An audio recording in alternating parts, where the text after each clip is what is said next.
to TU Game Day Live, presented by the U.S. Coast Guard. Charles McNeil, happy to be back on the mainland. That's right, we're back in our traveling studio, getting you all set and raring to go for the first true road game of the season. Tuskegee, the winningest program in HBCU history, meets Jackson State in Jackson, Mississippi. JSU will bring a great pedigree into this fifth meeting and the first in 8 years. We'll take a deeper dive into this matchup in just a few moments, but right now, we begin our show with a look back at the historic matchup from last weekend, the SIAC opener under the lights. And we are underway here under the lights at Tuskegee.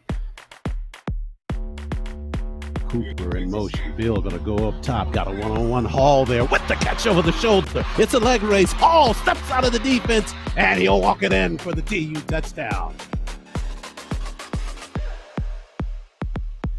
Leverett going to get it again. No ball fake. Across the middle. Touchdown pass from Bill.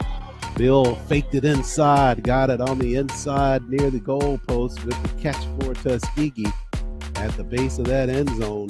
They're coming up with the grab for TU. It's Malik Thomas. They've been targeting Thomas a couple of times in this ball game. Finally got him on a cross route. Third down and about 2. Ball fake. Pressure. Caldwell fires. Had it batted at the line of scrimmage. It's loose. His hand was not moving forward. That's a fumble. Back the other way. Tuskegee going to have an easy 6 here. They got that number. I believe that's Kember. Yeah, on Kember. Picked it up and carried it the distance for Tuskegee. Yeah. Lights flashing here inside of the Abbott Memorial.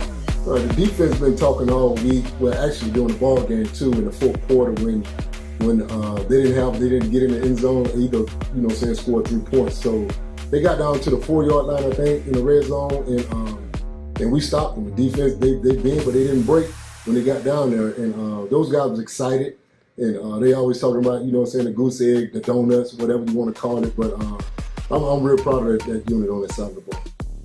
Thanks, Coach. And a shout-out goes out to Charles Ward and Mark Lassiter for their outstanding call of last weekend's historic game under the lights. I had several former football players from the great state of Hawaii listening to the game with me on GTSN Oceanside, and we were engaged in spirited conversations about their love for the game of football.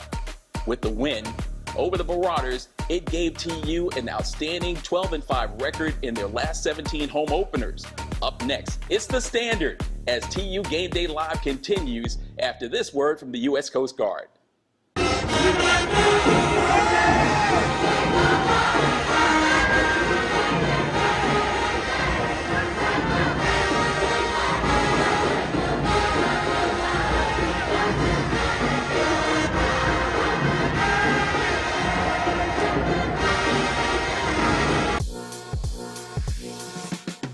C-SPY is a prestigious scholarship, a world-class leadership training program, and a ticket to a rewarding career as an officer in the United States Coast Guard. C-SPY is an opportunity for students attending minority-serving institutions that goes beyond paying for 2 years of tuition and other college expenses. Once accepted, you'll be a member of the Coast Guard, earning a full-time salary, plus medical benefits and a housing allowance. While continuing your full-time studies, you'll get to learn about life in the Coast Guard firsthand. You'll quickly find that the Coast Guard is unique from the other military branches. It's a different kind of service, with crews of like-minded people who perform life-saving missions every day and protect our environment and communities. If you're ready to step up as a leader and help us make the world a better place, then visit gocoastguard.com/CSPI to learn more or talk to a recruiter.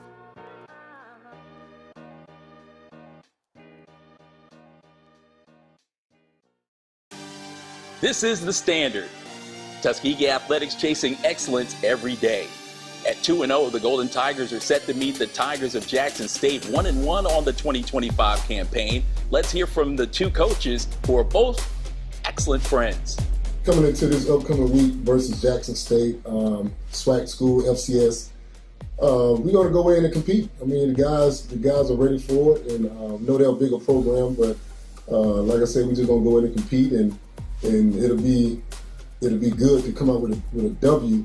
But at the end of the day, we're just making sure that we want to be healthy coming out of this game. But again, we're not shying down from no competition. T.C. Taylor, Coach Taylor, he's a good friend of mine, and I know he's going to have those guys ready. And actually, they just came off a loss against Southern Miss. They played Southern Miss this past weekend, and I think the score was like 38-20. Those guys, they want to run the ball. I know that much. They want to run the ball, and I know he talked about them having a good offensive line, big guys, and want to lean on our defense. So we're gonna come well prepared and just go in with a good game plan, offense and defense, and just go in and play our style of ball. And like I said, at the end of the day, hopefully we come out there with a W. Coach James and Tuskegee, they, from watching them on tape, and I know him as a head coach, those guys are going to play hard. They coming in here to beat Jackson State. The last time we played them, if I'm not mistaken, they did beat Jackson State. So we got to be on our A game, no matter if it's the FCS Division II opponent, no matter who the opponent is. Again, everybody wants to beat a Jackson State team. So, we got to come out there and play good football. They have some holes out there, some things, some advantages we think we can take control of. We got a very big physical offensive line here. We lean on those guys a lot. We got a great running back room. So, and that's something that we just hang our hat on as a program, running the football. And they've been doing that since last year. We've been running the football at a high level. So we're going to continue to do that. It allows us to protect the quarterback as well when you can go out there and run the football the way we do. The players know what a huge momentum builder it would be to get a dub in Mississippi. Up in that Jackson State Stadium, around just a home game and experience is definitely something you can't forget. You got the band, just the whole culture and the fans. It's something that once you experience it, you're gonna remember. You're gonna be able to talk about it almost for the rest of your life. But it's just a surreal moment for me, being able to go back after it's been a minute. But after me going back to the stadium, I'm playing against Jackson State. It's gonna be a good feeling, and it's just surreal. That's a full circle moment for me. Now here are this week's Players of the Week in the conference. 2 Golden Tigers were shown some love. Junior kicker Lorcan Ryans was on fire. Last Saturday, 10 points, including 2 field goals, 4 extra points, and 6 touchbacks. And sophomore wideout E.J. Hall won Newcomer of the Week, well deserved. 2 receptions for 72 yards, including the longest play from scrimmage this season. Hall's 66-yard house call was a thing of beauty. And as you saw it early on our show, you know what kind of talent this young man has. So Charles and Mark, please consider renaming all of Hall's touchdowns going forward as Hall calls. He's destined to return a kick 6 before the season is done. Back to today's game, where several Golden Tiger football players are closing in on personal bests. Let's take a look at a couple, including QB1 Raekwon Beal. Has 6 multiple touchdown passing games since becoming a starter last season, and Beal is just over 100 yards away from 2,000 career passing yards. Johnny Morris III also has a couple of personal bests laying in the wake, rushing milestones coming his way, and he has his sights set on those, and they're both achievable this afternoon. It's not only football season, volleyball took center stage earlier this week at the Chappie James Center. Monday, as head coach Pamela Perkins and her Golden Tiger women picked to finish 5th in the SIAC, opened up the season in impressive fashion, and you saw it right here on GTSN. Serve, Stillman to the middle. They push it over on the tap, almost fell clean. Tuskegee saves, now they'll get the field shot. Nicely done on the inside by Jordan Jones, the middle blocker from Cypress, Texas. Stillman 0-3 on the season, first match of the campaign for Tuskegee. Set at the net for Stillman. Blocked over. Good defensive work there by Jordan Jones. And Jones finds the surface. And Tuskegee extends 7-2. Served by Allen. Over the net, Stillman. Set right side. Tapper over by Messick, but saved by Stillman. Blocked there and a point to TU. Nice defensive effort by Zaria at the net. TU, their side of the net. Got to tap it over here on the third try. They got it there. Stillman at the net now. Slow tap by them. Tuskegee rallies. Backside kill. Nicely done there. They set that play up well. Backside setting up Kayla Coleman, and a junior from Grand Prairie, Texas, serving for the match for TU. Messick with the serve. It's a floater. Morris pushes it back at the net. They go with a kill. Saved by TU. Chance for the kill win right here. Here's the shot. Tapped around. TU wins it. They got it into the reliable hands of Kayla Coleman. And Kayla able to answer with a kill from about midcourt for TU. And they rummage the floor here at Chappie James, celebrating the win by the Golden Tigers in their season opener. I feel very pumped up, full of energy. We have a big future ahead of us, and we're going to dominate everything. It just gave us some momentum. I'm really excited for the season. I feel like we're a talented team, and I'm excited to see so far. And thanks, ladies. It was great to see that the Hawaiian word pomaikai that I mentioned to you guys last week brought you blessings and good fortune in your first matchup of the season. That straight set victory over Stillman Monday was impressive, with so many new players on the roster and a packed house there to root you on. Coach Perkins is most likely in the lab right now, getting the game plan together for a tough road test at Claflin this Thursday. Best wishes to y'all. And TU Game Day Live, presented by the U.S. Coast Guard, continues.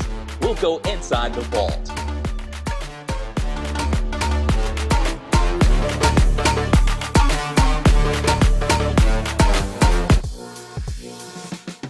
C-SPY is a prestigious scholarship, a world-class leadership training program, and a ticket to a rewarding career as an officer in the United States Coast Guard. C-SPY is an opportunity for students attending minority-serving institutions that goes beyond paying for 2 years of tuition and other college expenses. Once accepted, you'll be a member of the Coast Guard, earning a full-time salary, plus medical benefits and a housing allowance. While continuing your full-time studies, you'll get to learn about life in the Coast Guard firsthand. You'll quickly find that the Coast Guard is unique from the other military branches. It's a different kind of service, with crews of like-minded people who perform life-saving missions every day and protect our environment and communities. If you're ready to step up as a leader and help us make the world a better place, then visit gocoastguard.com/CSPI to learn more or talk to a recruiter.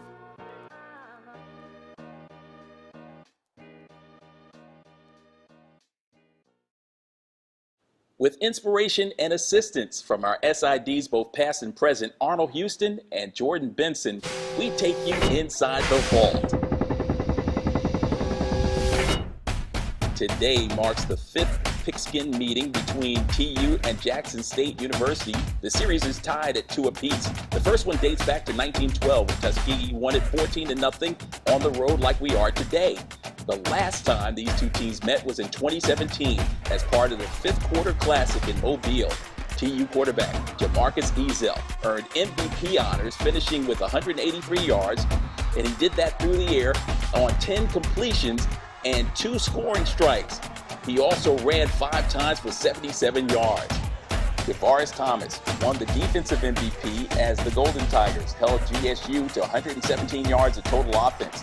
We had nearly 500 yards of offense of our own, scoring on TU's first possession and never looking back in this 33-7 blowout of Jackson State. A big thank you goes out to our alumni chapters from across the country for looking out for us and being involved each week on GTSN. Great job with your videos, trivia answers, and score predictions. I truly appreciate all the birthday wishes last Saturday night that I received while in Hawaii. Remember, we will post the Alumni Chapter Contest leaderboard on Thursday. That'll happen during our pregame show and also during the live stream of our game versus Benedict. Here are my final thoughts. Tuskegee's path to greatness runs through Jackson, Mississippi today. A couple of weeks ago, we shared with you that 100 years back in 1925, TU won the SIAC title and an HBCU national championship with an 8-0-1 record. The Golden Tigers shut out 6 of their opponents that season. Last week, we shut out a Central State team that put up 24 points in their opener. Can we knock off Jackson State, a program that has 18 SWAC titles and 4 HBCU national titles this afternoon? The answer is yes, absolutely. So whether you're watching at home, in the stands, or a watch party, get your popcorn ready. Charles Ward and Mark Lassiter are in the press box, and they have the honor of calling this one. Oh my, it's going to be a beauty. The kickoff is next. Go Tuskegee.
With over a nation-leading 714 wins, 12 HBCU national championships, and 28 SIAC titles, the Golden Tigers are set to add another trophy to the crowded Tuskegee mantle with a championship run this season. As they do so, the Golden Tigers Sports Network is ready to bring you all the action from the gridiron, from every play to every touchdown. GTSN will be there with all of the excitement of Tuskegee football, and our coverage begins right now. Let's go inside the stadium. Here with the call, GTSN's Charles Ward and Mark Lassiter.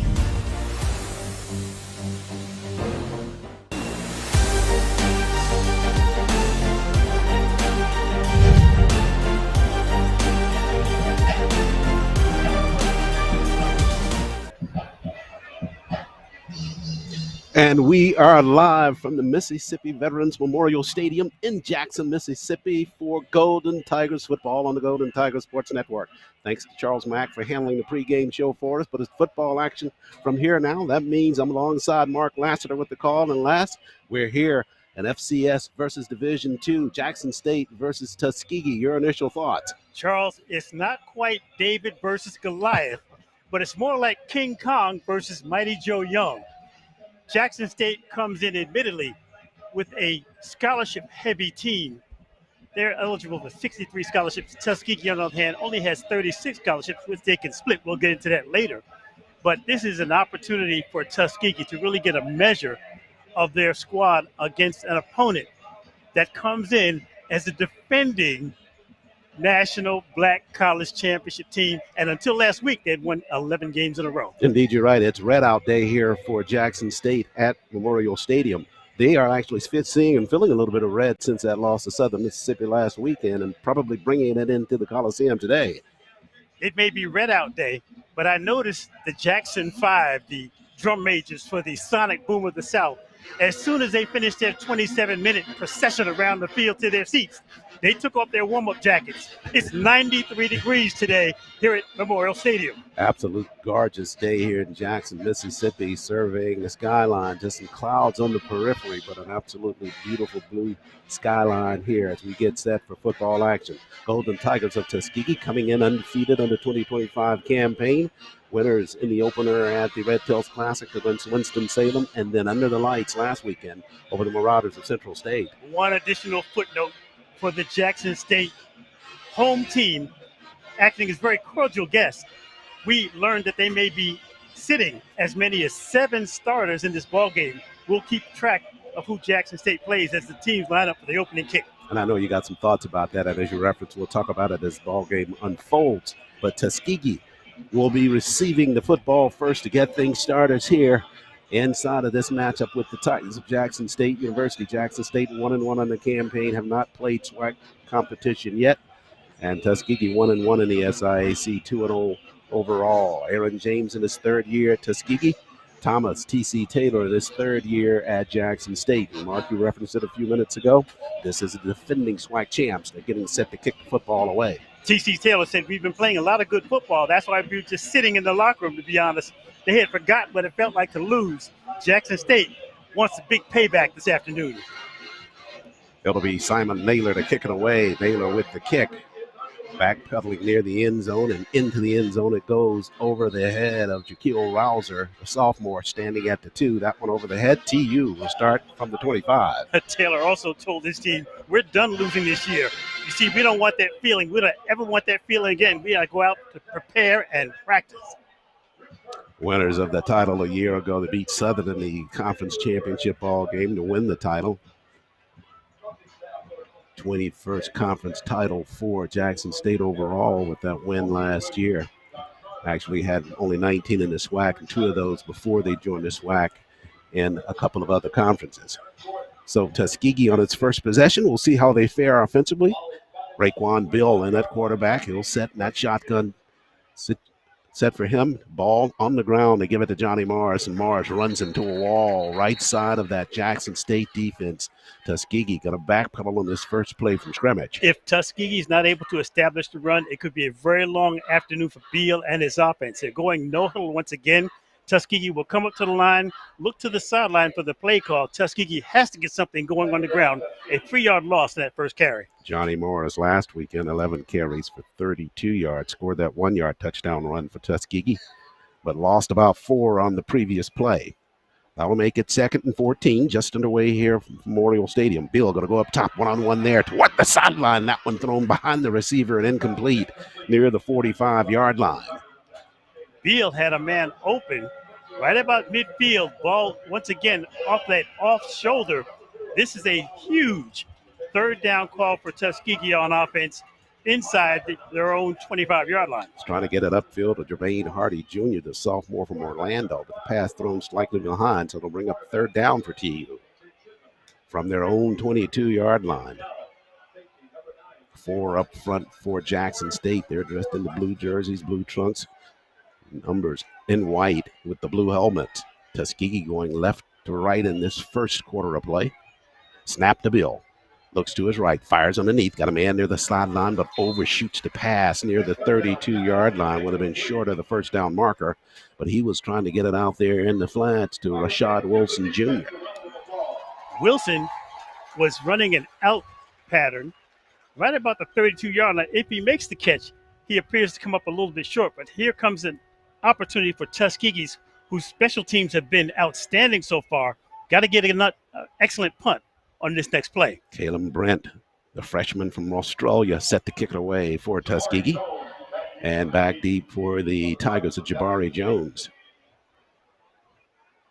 Clear snap. Brent driving kick there. Jones will have a run back. Fields it at the 42. Lost it on the surface. Picks it up in stride at the 45. Runs out of bounds near the 47-yard line. Today is red out for the Jackson State home team. Most of their fans dressed in red. You can hear that gasp from the crowd as soon as he made the fumble that fortunately came to the near sideline. Able to pick it up and run it out of bounds. So they'll start with good field position, the Tigers of Jackson State, from their own 48-yard line. You referenced that there were several players that would not be in the starting lineup for the Tigers of Jackson State. And we'll start at the quarterback position. Jarrett Lockhart, the freshman, will get the start instead of Jacoby Morgan. Morgan, the Signal Callers preseason offensive player of the year, but they will go with Lockhart instead. Lockhart, first aerial catch made at the sideline. Grab made there by Jamil Gardner Jr., and the Detroit native catches it and goes across midfield into Tuskegee territory. We may see a lot of underclassmen as players for Jackson State on this offensive unit. A lot of skill players sitting out. We'll talk about the damage done as a result of playing Southern Mississippi last week. Lockhart, a freshman from Charlotte, North Carolina. They go on the ground right side trying to turn the corner. Turning it back to the interior on that carry is Ahmad Miller, the sophomore from Memphis, Tennessee, and Miller got enough for Jackson State first down. In a similar manner to how Tuskegee's stepping up this week, last week, Jackson State may have gotten a few more players beaten up, if not injured, in that loss to Southern Mississippi, 38-20. Travis Terrell Jr. listed as a starting back for Jackson State, but Miller leading the team on the ground with 214 yards coming into the ball game. Quick pitch out there in the flats to the tight end. Catch is made. He stumbles inside of the 25-5, and a flag coming at the back of that play. So a good play at the line by Lockhart. Just flipped it out there to the tight end, able to run it upfield inside of the 25. Lockhart's ball fake got a lot of the action going to the right, to the left side, and came back the other way, picked up what appeared to be a first down, but that flag, as you mentioned, came in right up the 22-yard line. It appears that it may be a face mask coming up against Tuskegee. So that will push the Tigers inside of the red zone on their first possession in this football game. Fifth meeting between these teams, even at 2 each. Last one went the way of Tuskegee in the Gulf Coast Challenge in Mobile, 33-7. That was in 2017. As we saw last year against Grambling, Tuskegee's defense really came up strong in the second half. They would love to be able to pick up where they left off last year at Grambling. Lockhart showing shotgun for Jackson State. Pitches right side. Got it to Miller. Miller trying to work it toward the sideline. Dragged down near the 11-yard line. 12:26 remains. First quarter of play. No score yet. Tuskegee with the initial drive. On the punt, Jackson State. Now they're down at Tuskegee's 11-yard line. Second down and 9 from the 11. Similar to Tuskegee, Jackson State getting their plays in from the sideline with their offense lined up at the line of scrimmage. Lockhart joined by Miller in the backfield. He'll take the snap. Short drop. He'll flush him right side. It's got some real estate over there. He'll tuck, run to the corner, and score for Jackson State. They drew the defense to the left side because that's where he was looking initially, with 3 receivers out in the pattern that way, and then able to flip it back to the other side of the field with nothing but real estate in front of him. Once Jackson State got that block on the outside corner about the 5-yard line, it was clear sailing for the backup quarterback. Now here's the thought for Tuskegee. Against a team like Jackson State, you want to stay close and not be demoralized. Tuskegee goes 3 and out. Jackson State scores that quick 6. Gerardo Besa on now to try to point after for Jackson State. They get it down, and the kick is airborne and good. So Jackson State, little problem on their first possession after they got it with good field position to start that drive. They scored a touchdown and a point after they lead at 7-0. Back with more Golden Tigers football after this timeout on GTSN. Oh, how doers get more done. Utilities Board of Tuskegee. Purpose, progress, people. Coca-Cola. Enjoy the moment with a Coca-Cola. Tuskegee Federal Credit Union, serving the people of Tuskegee and the surrounding community since 1938. TLAT Media, step by step. TLAT Media makes your business grow. And by Advertising Solutions, from concept to conversion. We are your advertising solution. Hey, are you fixing the power? Yep, I'm gonna get the lights back on. Yeah, my power went out and I have to start level 14 all over again in our game. Yeah, why didn't mine go out? Well, we have this technology that can stop an outage in its tracks. Why? So less people will be affected during the outage. Why? So you can make the level 15? Come on, Brian. Let's go to your house and keep playing. Good luck, guys.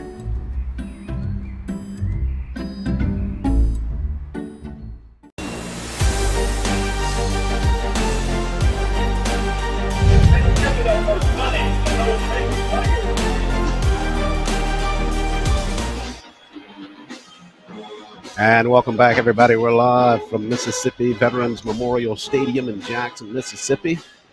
Tigers of Jackson State on their first possession. They cash it in. They lead at 7-0 over the Tigers of Tuskegee. Jackson State had 3 players named SWAC Players of the Week after their opening week win against Hampton, none of which we will probably see this afternoon. That includes Ahmad Miller, the running back, defensive end Quincy Ivory, and their graduate punter, Donovan Miller, who I'd say is a question mark that we may see. Again, Jackson State being very hospitable with their offensive lineups. But on the Tuskegee side, Charles, it's important for Tuskegee to come out and at least pick up a couple of first downs on this next drive. They were 3 and out on their first possession.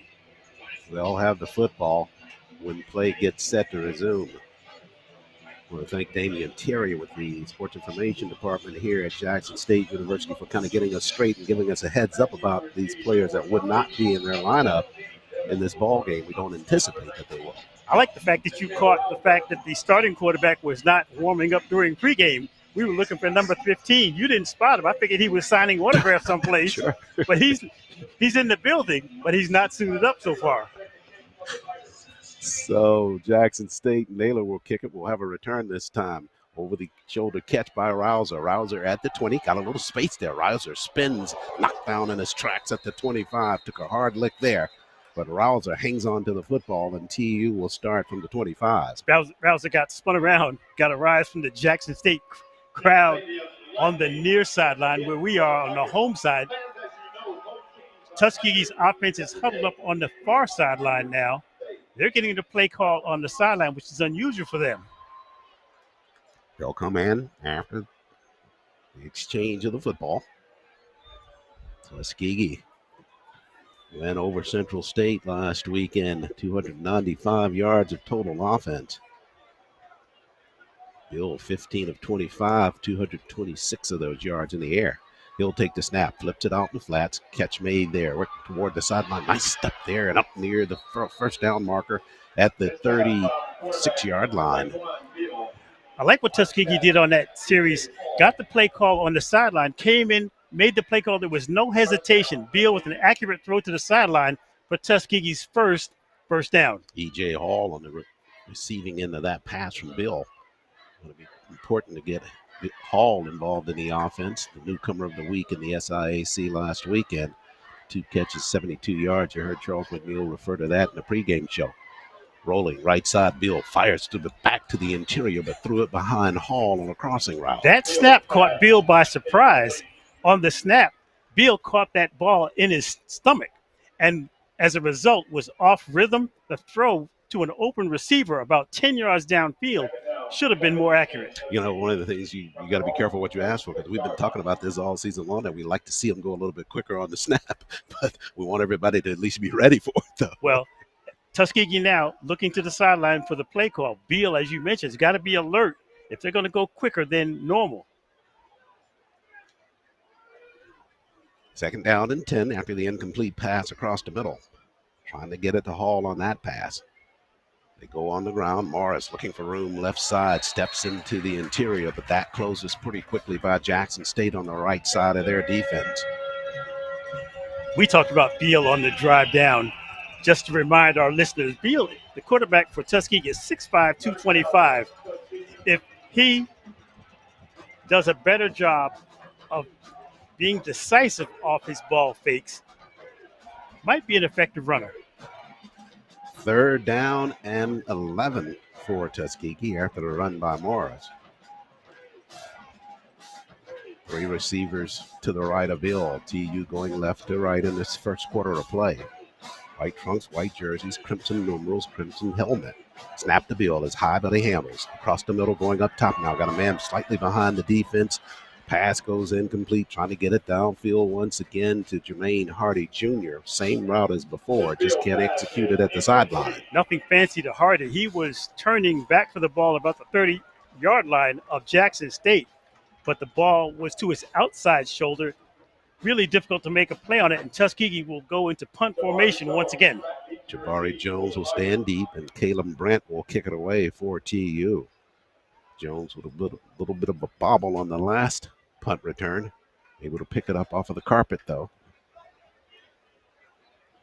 You said carpet. This is a very well-kept grass field. Oh, yeah. It looks like carpet. It's so nice. You're right. Brent had to hurry, but got a nice high kick there. Catch going to be called. A fair catch made at the 33-yard line by Jones. Nice call on the hang time. Gave Tuskegee's coverage team plenty of time to get under that ball. Yeah, you're referencing, Mark. It's a beautifully manicured field.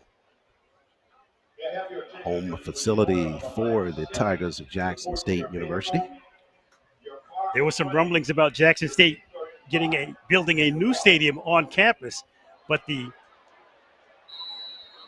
legislature was not cooperative in their allotment of funds to build a new stadium. Jackson State now on their second possession of the football game. And the snap. Lockhart shoots it out toward the sideline. They were working on that route in all pregame practice and executes that one at the far sideline. Got it beyond the sticks for the first down. Quincy Crawford for Tuskegee was alone on an island. He had the choice to make a play on the ball, a dangerous play because he has no backup on that far sideline from the safety help. Good pass there from Lockhart. He'll take the snap.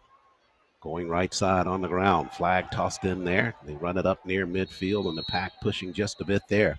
We'll check the flag, though. Flag thrown in the spot you normally see offensive holding. They're discussing it about the 45-yard line. The Tuskegee defense already going towards the Jackson State end of the field. Carry that time for the Tigers of Jackson State University. It was Denario Davenport, the senior from Macomb, Mississippi. We will have an offensive penalty. Tuskegee retreats, which will bring up a advantage for Tuskegee. Very close to Jackson State's red zone. Next play will get started about the 27-yard line. That assessment pushes them back. And a quick snap to Lockhart. Ball faked or threw it out in the flats, and that play blown up at the line of scrimmage. They were just trying to dump it out there in the flats to get it into the hands of Davenport, but Tuskegee read that well from the jump. Give credit to the Tuskegee linebacking core. Reading that play, Timarcus Grayson, first player in the area. Jackson State back at the line of scrimmage. Grayson, 9 tackles, half tackle for loss for him. Had 6 in last weekend's game against Central State. 7-0 lead for the Tigers of Jackson State University. We're at 9:21 left, first quarter of play. Lockhart, he'll take a drop this time. Slides to his left, looking upfield, got a man wide open downfield. That's Gardner behind the defense. Had to come back to get it, but he's able to catch it. Gardner inside of the 15-yard line, but we'll check the flag out near the line of scrimmage. Gardner was so wide open that he got a reaction from the home crowd at Jackson State. Had to be at least 10 yards in the clear, but a penalty way back at the 22-yard line. Pull that one back. Break for TU. Talking to one of the assistant coaches yesterday when we were in the elevator in the hotel, and he was saying one thing that they had to do in this ball game was make sure that they prevented the long ball. Not to be confused with the coach that we ran into who had some play sheets in his hand. I said, "Are you going to show us those?" He said, "Nope." I'd like to, but I can't. Can't show you the play sheets. One of the things he talked about was preventing the receivers getting from behind that defense. That play, obviously, they did not, but the flag nullifies the deep catch by Gardner on the other end of the field. So they'll pull it back now. The line of scrimmage will be the 17-yard line for the Tigers of Jackson State. 8:53 left first. They go on the ground, right side wrapped up from behind. Good coverage there by TU on that play. Emmanuel Cannon, the senior, following that play to make the stop. Like the play by Cannon, and I love the stand by Tuskegee's defense, holding Jackson State, forcing them to go into punt formation. Now, on this next exchange, Charles, we see E.J. Hall back for Tuskegee at about the 42-yard line. Any type of return gives Tuskegee decent field position on this next drive start. Hall, a nice return last week for 34 yards. They have a run back here. It squeezes at the 42. Got a lane right there. Hall steps it past midfield up to the 48-yard line. Good field position for the Golden Tigers. So EJ making his presence felt. The newcomer of the week in the SIAC last weekend. Already one big catch in this first half for a first down. Now on that return, Tuskegee set up on the Jackson State side of the 50. You know, my tradition is to try to catch Aaron James in the gym for his pregame warm-up. This morning at about 8:30, Aaron James came in, and I didn't disturb him because he had that look on his face. Like, I'm here to lift the weights for about 30 minutes, and then I'm out of here. Nobody bothered me, including you last night. I left him alone. Yeah, his pec's a little bit bigger than yours, so you did the wise thing. Bill sets under center now. TU left to right, 3 receivers to Bill's right. Now they'll bring a fourth, headed that way in motion. Snap to Bill. They're going to throw it right out that way into the hands of Hall. They're going to sweep it now. Got a man wide open downfield. Oh, one-handed attempt there, but just out of the reach of Hardy. A little flicker on that one. They got it to Hall, and Hall threw it downfield. Tuskegee got exactly what they wanted on the halfback option. Got a receiver 15 yards in the clear and just overthrew him. But as it stands, we've seen Aaron James, speaking of the head coach of Tuskegee, get a little creative in this first quarter. Indeed. Had exactly what they wanted there. Just could not pull it in. Hardy down alone near the 10. Kind of thing you likely won't get another shot on that one during this ball game. Nice time to pull it in terms of the call, but it goes for naught. And on first down at that, everything working well for that play, just did not finish. Same thing this time. Trying to catch it in the backfield on the run. Now it's Mulva. Mulva wrapped up near the 40-yard line. This is on the Tuskegee 40. We've seen Beal struggle with the routes out of the backfield to his running backs. That ball thrown behind the back. He had to turn back, and once his momentum is going away from the line of scrimmage, Jackson State's linebackers were in full position to catch him. So the play pushes Tuskegee back to their own 41-yard line.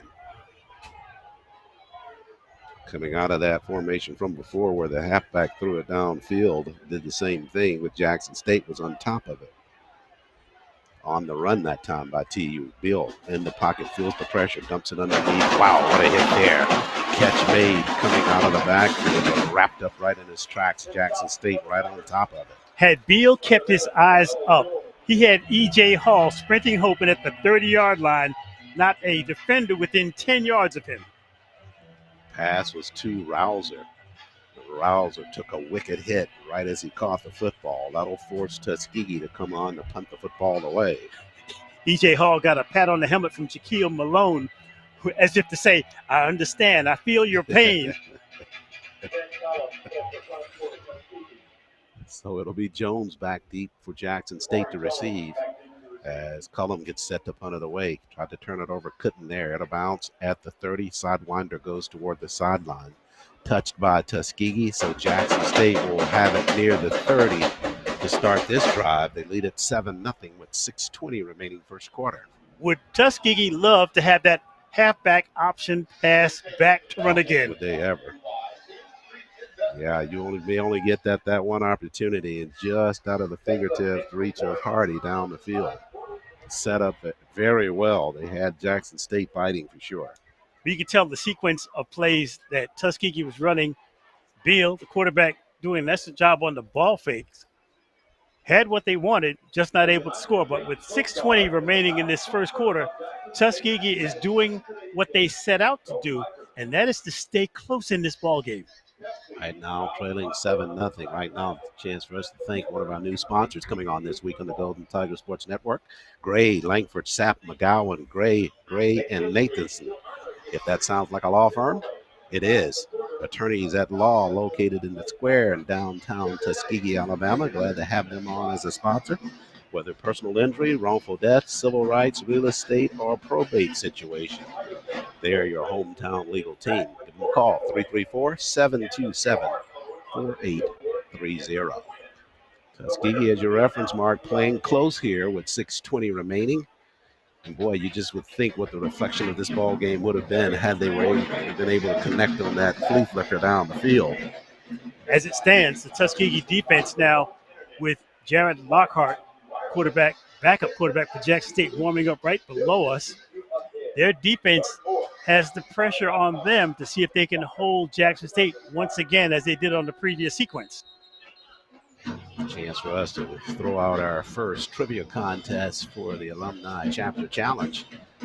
And the trivia question for this week is, under which head coach did Tuskegee enjoy a dominant run in the early 2000s, including multiple SIAC titles? Send your correct answers in. Golden Tigers Sport Network email at GTSN, Golden Tiger Sports Network at gmail.com. Love to hear from you with your answer to that one. Jackson State, after the timeout, an exchange of the football. Lockhart in the pocket, gets some pressure. They'll flush him right side. The flag coming in, he'll turn the corner. That'll likely come back, though. Lockhart puts his head down past the 45 up to the 47. Emmanuel Cannon of Tuskegee was hit with a pancake block up front. 2 players for Jackson State. Jackson State will be victimized for the holding call, flag thrown at the 20-yard line. As we saw in the previous series, Jackson State had the football. They had 2 holding calls. This is the 3rd in the last 2 possessions. So that one will come back as well. And we go down to just 6:07 remaining first quarter of play. Jackson State 7-0 lead. Tuskegee undefeated on the season at 2-0. They spread 4 across the front. On the ground, right side with the football is Travis Terrell Jr. Normal starter for the Tigers of Jackson State, sliding the line, trying to find some space, but nothing much there as Tuskegee closes things off at the corner. If Jackson State has decided to play a lot of substitutes up front, Charles, I would imagine that Tuskegee's defensive linemen will take advantage of the lapses in technique. That'll bring up a 2nd down now for Jackson State. Lockhart ball fake. Tuskegee got the pressure on him. He runs into it. Tuskegee got the sack on him. And the lapses in coverage as Kaquan Kimber came on the blitz off the left side. Jackson State's communication not well on that last snap, and Tuskegee again on defense is dominant. Kimber, 2nd team all-conference player for Tuskegee, 8 tackles last weekend. At 15 coming into this ball game overall. Good pursuit there by him. That'll bring up 3rd and long for Jackson State. About 17 needed for the first. TU going to try to keep them in front of them this time defensively. Linebackers are taking exceptionally deep drops. Tuskegee running a 4-man front with 1 linebacker at the line of scrimmage in an upright position. Lockhart shows shotgun. 3 receivers, top of the screen, whistles before they get this play off. Take a timeout. They have been called. Nope, delay a game instead for the Tigers of Jackson State. Those are the type of pre-snap penalties that will drive a coach crazy. But again, with a lot of new players, the fake by Devon Irving of Tuskegee, also at the line of scrimmage, may have confused some of the linemen for Jackson State. Jackson State going to go quickly on the 3rd. They floated across the middle. Catch made there. Running back Travis Terrell with the catch, but TU playing free man, able to pull him down short of the initial line of scrimmage. So that'll bring up 4th down, and Jackson State to put the football. Mikhail King with an accurate tackle right below us at about the 26-yard line. For the 2nd time in a row, Tuskegee will field a punt very close to Jackson State territory. So the Tigers to punt it. It'll be Kyle Collins to do that. Collins trying to turn it over. EJ with the fair catch called for at the 30-yard line for Tuskegee. EJ probably regretting that he called the fair catch there. That football came down to him. He had some real estate in front of him, but had already put the hand up for the signal. As Jackson State has decided to rest a significant number of their starters for this first half, I would imagine that if this game stays precariously close, we may see some cameo appearances in the second half. Yep. If it does, like you say, stay close, you got to make sure you come out of it with a win, meaning Jackson State. So, and one of the things you referenced about that, we'll pick it up here after this play by Bill for Tuskegee. TU from their own 30. Bill, short drop, fires across the middle, dangerous pass in and out of the hands of Rashad Wilson Jr. on a crossing route. Catchable ball there. Rashad's got to grab that one. Catchable ball, but there was heavy traffic right in front of him. His eyes might have blinked just a hair as Jackson State had excellent coverage in the middle of the field. Yeah, you were talking about some of the players not starting for the Tigers of Jackson State. I think you were referencing or tying it into that ball game that they had lost last weekend against Southern Mississippi, in terms of them trying to perhaps give some of those players a rest after that ball game and playing Tuskegee from Division II this week. On the ground, spinning with the football, trying to get free with Rouser. Rouser able to get it only back to the line of scrimmage. To that point, Charles, the players who are not starting this afternoon may not be injured, but they may be a little beat up. And as a result, Tuskegee has a similar challenge going into a short week next week in South Carolina. And that's one of the concerns of Coach James and the coaching staff in this ball game, that playing against an FCS school, one of the things you want to make sure you do is come out of this as healthy as possible. And as you referenced, the added fact is you don't have a full week to get ready for your next opponent. A curious two-game stretch for the Tuskegee Golden Tigers. A lot of concern about it. At 2-0. Bill on a 3rd and 7, looks upfield, fires it in traffic, catch made, but paying the price for it after making the catch was Cooper. Cooper was nailed near the 44-yard line, didn't even have a chance to turn it upfield. Cam Solis, the defensive back for Jackson State, got a rise from the crowd on the near sideline with an emphatic stop right at the 42-yard line. We have seen a couple of big hits by that Jackson State defense early in this first quarter of play. That time Cooper with the grab, but he may have some real rib issues after this ball game. Took a hard shot there. So you look up tackle in the football textbook, that would fit. Brent with the punt. Got it airborne. Nice floater by him, but it'll go straight out of bounds near the 21-yard line on the kick by Callum. Nothing wrong with his effort in terms of punting the football. Jackson State will start this drive from the 21. Jackson State trying to assert themselves on special teams. That time, Marquise Hawthorne, defensive back for Tuskegee, got tangled up right about the 45-yard line on special teams play. Jackson State may feel that they are the dominant squad. We may try to intimidate Tuskegee on a few of these plays after the whistle. 1:58 left, first quarter of play. Still time for you to get your trivia challenge answer in. Alumni across the country. Repeat that question for you once again. We'll give you the answer later in this half of football. Under which head coach did Tuskegee enjoy a dominant run in the early 2000s, including multiple SIAC titles? Send your answer to Golden Tiger Sports Network at gmail.com. Ooh. No, you don't count. You remember back in the day, there was always that kid in class that had the answer, had to keep his hand up higher than everyone else, and they just holler out, ooh, I know, teacher. Or like the State Farm commercial where they're the guys in class saying, I know the answer, and the teacher's like, anybody else? We're not calling on this guy. Yeah, that should be a readily available answer there to anybody that's followed Tuskegee football. But once we give you the answer, we'll kind of tell you why we chose that question for this weekend. Right now, 1:58 left, first quarter to play. Tuskegee trailing at 7-0 to the Tigers of Jackson State University. FCS matchup for the Golden Tigers. I'd be very curious to hear the tone of whatever Aaron James, head coach of Tuskegee, has for his team. Down only 7-0 late in the first quarter against a SWAC championship opponent.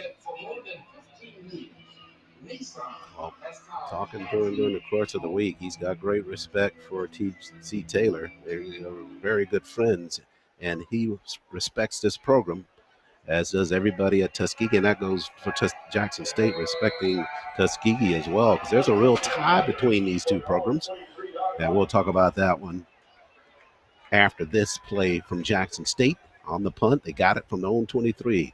Lambert will keep it himself. Nice ball fake by him. Works it right side, knocked right at the 30-yard line. Tuskegee squaring him up right at the mid-waist, but a good fake. He gets about 7 on that carry for Jackson State. The ball fake was so effective that Tamarcus Grayson, linebacker for Tuskegee, actually tackled the player who did not have the ball on the near sideline. Jackson State going to line up here quickly, see if they go on this play early on. They bring the tight end left side. They'll run it that way. Trying to turn it back to the inside. And the carry by Miller. Miller up to the 35 or 34. That's enough for Jackson State first down.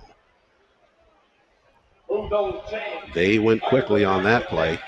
And Miller slicing back to the inside got the first down. 9 carries, 34 yards from Miller in the ball game against Southern Mississippi last weekend. Game which had some kind of undertones to it. High snap over the head of Lambert. He'll have to dive on it near the 23. Ball snapped over his right shoulder. I was thinking that Tuskegee would want to establish some kind of dominance up the middle as Jackson State is trashing its passing game for a minute to try to get some rhythm on offense on the ground. That play will hurt him there. The high snap that'll push him back to the 24. Lambert, one-hand catch on the snap. Going up top, got a man behind the coverage, one-on-one, and bat it down. No, the catch is going to be made at the 30-yard line. Michael King trying to get a hand in there at the very last moment on the pass, but concentrating on it all the way was Gardner, the redshirt junior, to make the grab for Jackson State. They went into the well at Michael King.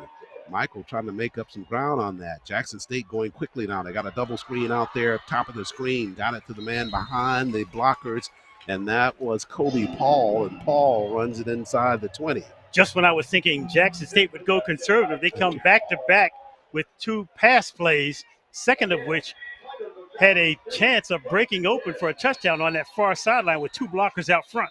Co-coordinators for the offense of Jackson State, Rip Kirk and Manny Ramirez, coming together on that, as you referenced, to change the pace of that offense.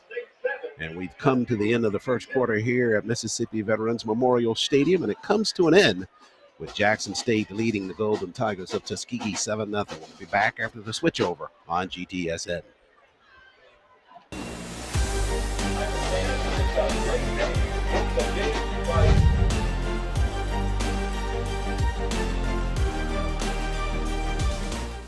Broadcast coverage of Golden Tigers athletics is brought to you by the following. The U.S. Coast Guard, always ready. Booster digital displays, dedicated to providing high-quality, affordable LED displays with exceptional service. Alabama Power, for the service of Alabama. TNT Fireworks, celebrating more than 100 years of America's #1 best-selling brand of fireworks. Yellowwood, a better backyard awaits. Home Depot, how doers get more done. Utilities Board of Tuskegee, purpose, progress, people. Coca-Cola, enjoy the moment with a Coca-Cola. Tuskegee Federal Credit Union, serving the people of Tuskegee and the surrounding community since 1938. TLAT Media, step by step, TLAT Media makes your business grow. And by Advertising Solutions, from concept to conversion, we are your advertising solution. Hi, Tuskegee Nation. I'm Aaron James, head coach at Tuskegee University, and you're watching the Golden Tiger Sports Network.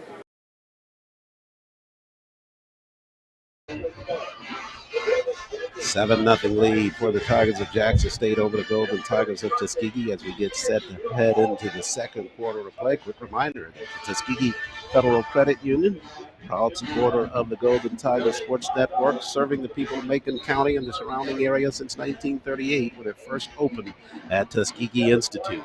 The credit union offers free checking accounts, saving accounts, home mortgages, home refinancing, automobile signature, and payday alternative loans and internet teller service. Better than a bank, because when you open an account with us, you become a part owner.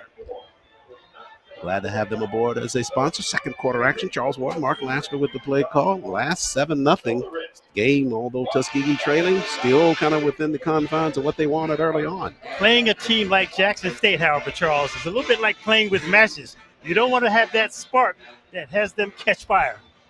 Down inside Tuskegee, red zone at the 18. Jackson State with the football now. Freshman Lockhart, he'll take the snap. Surveys, drops in the pocket, flyers underhanded out toward the sideline, tiptoeing the sidelines and out of bounds after the catch is Gardner. And Gardner got it down at the 8-yard line for Jackson State. Lockhart had two places he could have gone. On the far sideline, he had his tight end, Darren Bennett, wide open at about the 15-yard line. Got excellent protection on that last play call. They're running a spread offense inside the red zone. Gardner, not a starter for Jackson State, but already several catches in this ball game. Had 4 for 26 yards coming into the contest.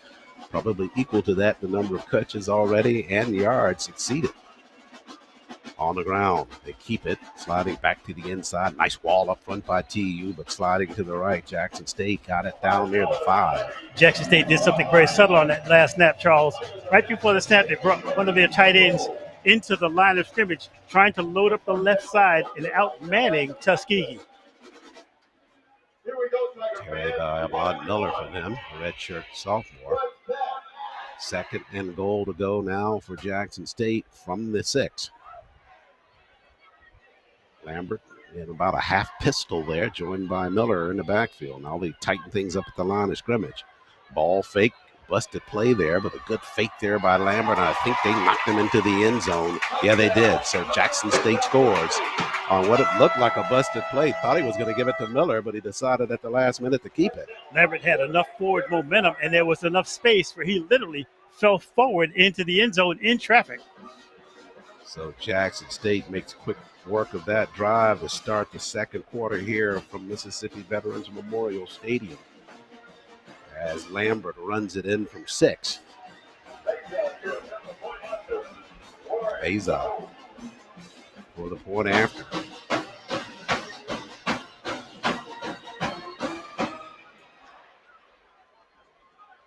Sonic boom on the south flank down to our right as Beza knocks it through for Jackson State on the point after. They extend the lead to 14-0. Just underway here, second quarter action, 14:07 before the break. I just wish those ROTC cannons would give me some type of warning. They always catch me off guard after these touchdowns at HBCUs that have these large ROTC contingents. Yeah, they are pretty loud here. They got the fireworks right on the roof to our right above the field house.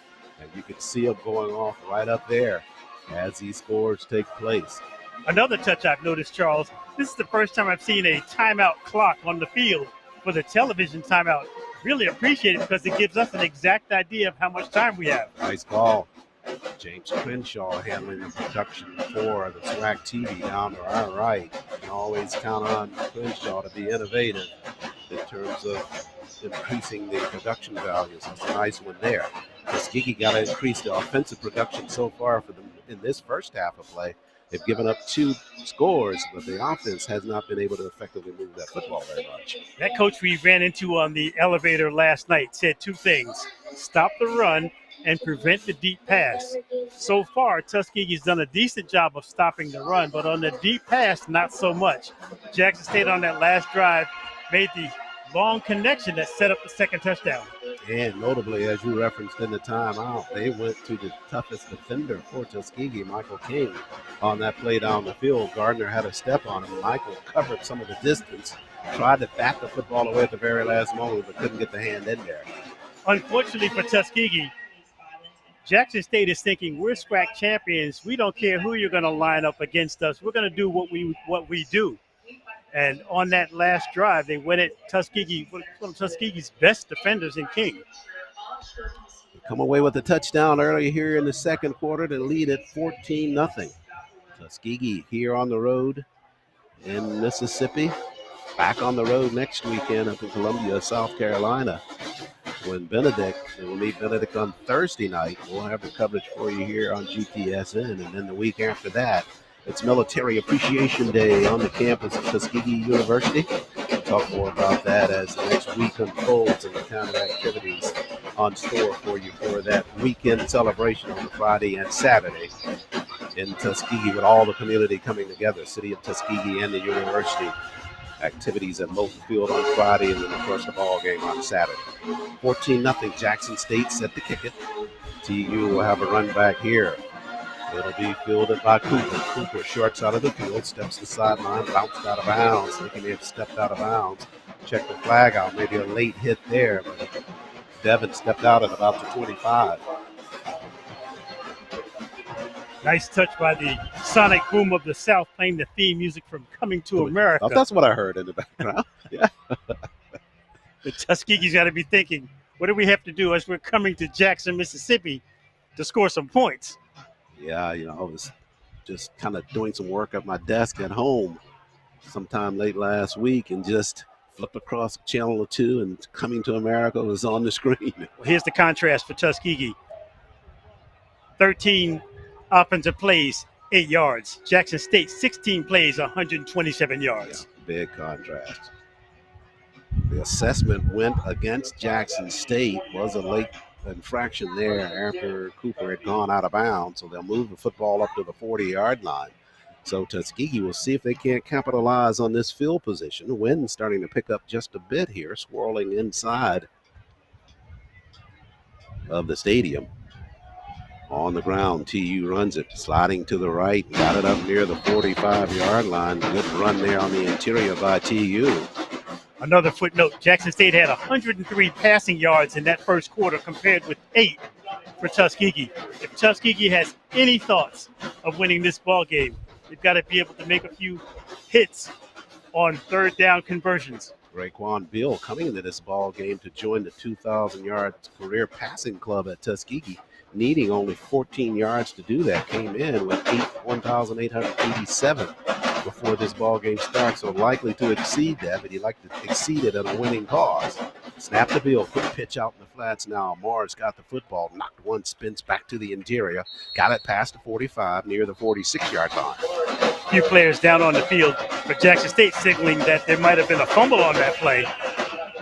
But as it stands, Tuskegee will come up with a very large 3rd and 5.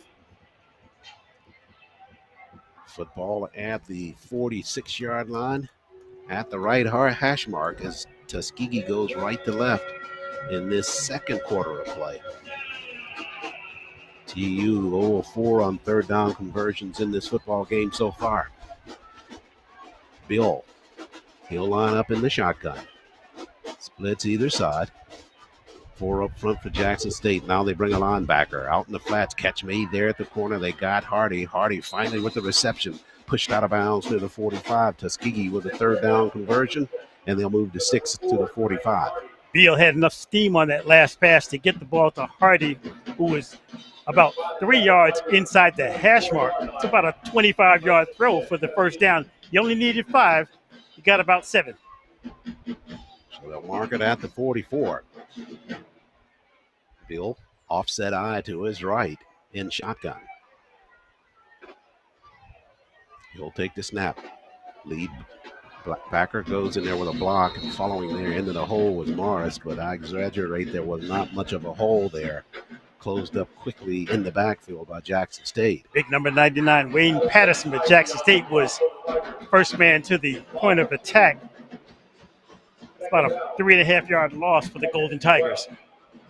Tuskegee had not seen that formation all year, where they had an I formation just to the right of Bill in the backfield. And they sent a lead blocker in front of Johnny Morris left side, but Jackson State is pushing through that line of scrimmage, able to stop that play for about a 3-yard loss. That'll make it second down. Scoreboard shorts 12.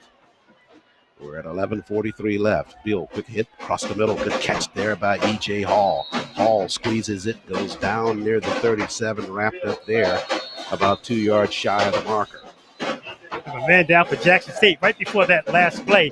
They loaded up with an extra player across from Tuskegee's slot receiver, as if they had a sense of what direction that play was going, but Tuskegee, off the accurate throw by Beal, makes the conversion. E.J. Hall with 150 yards all-purpose last weekend in the win over Central State. An injured Jackson State player at the 42. They'll attend him. Trying to just make sure that E.J. is so involved in that offense. Transfer from Troy University, and E.J. part of the Booker boys at Tuskegee University. He,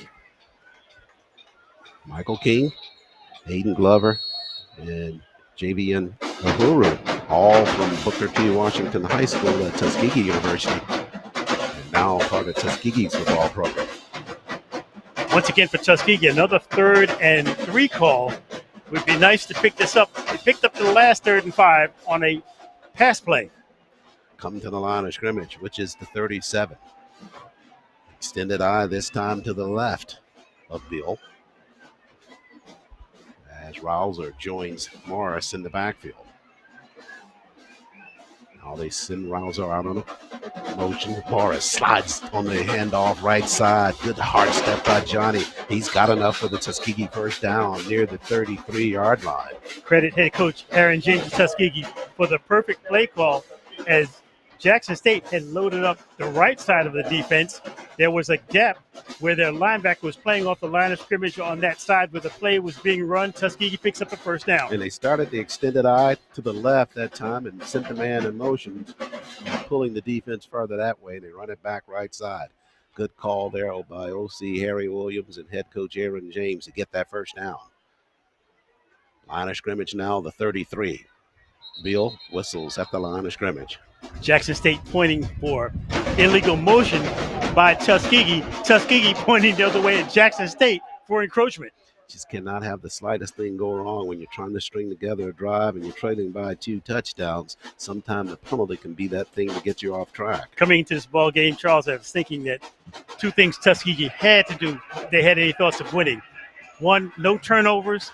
2, minimize penalties. That one, a big one there. That'll push them back 5. And we push down to 10-20 left first half of play.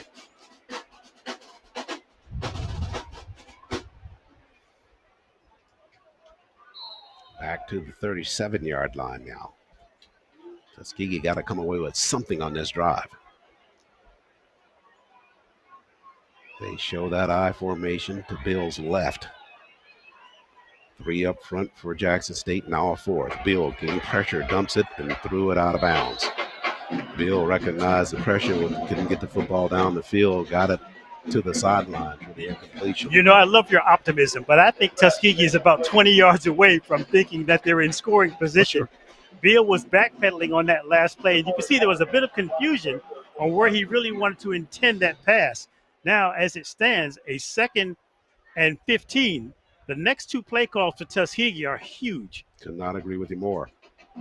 You see at the sideline, Larkin Ryans warming up that right leg, hoping he'll get a chance to come on to try a field goal. They're going to get Beal for intentional grounding. Oh, boy. Which includes a loss of down.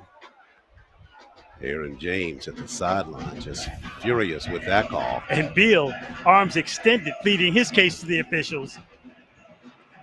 What hits me, Charles, about that call is how late it came in. That's what I was just getting ready to say. Didn't even see the flag down there. Boy, that's costly.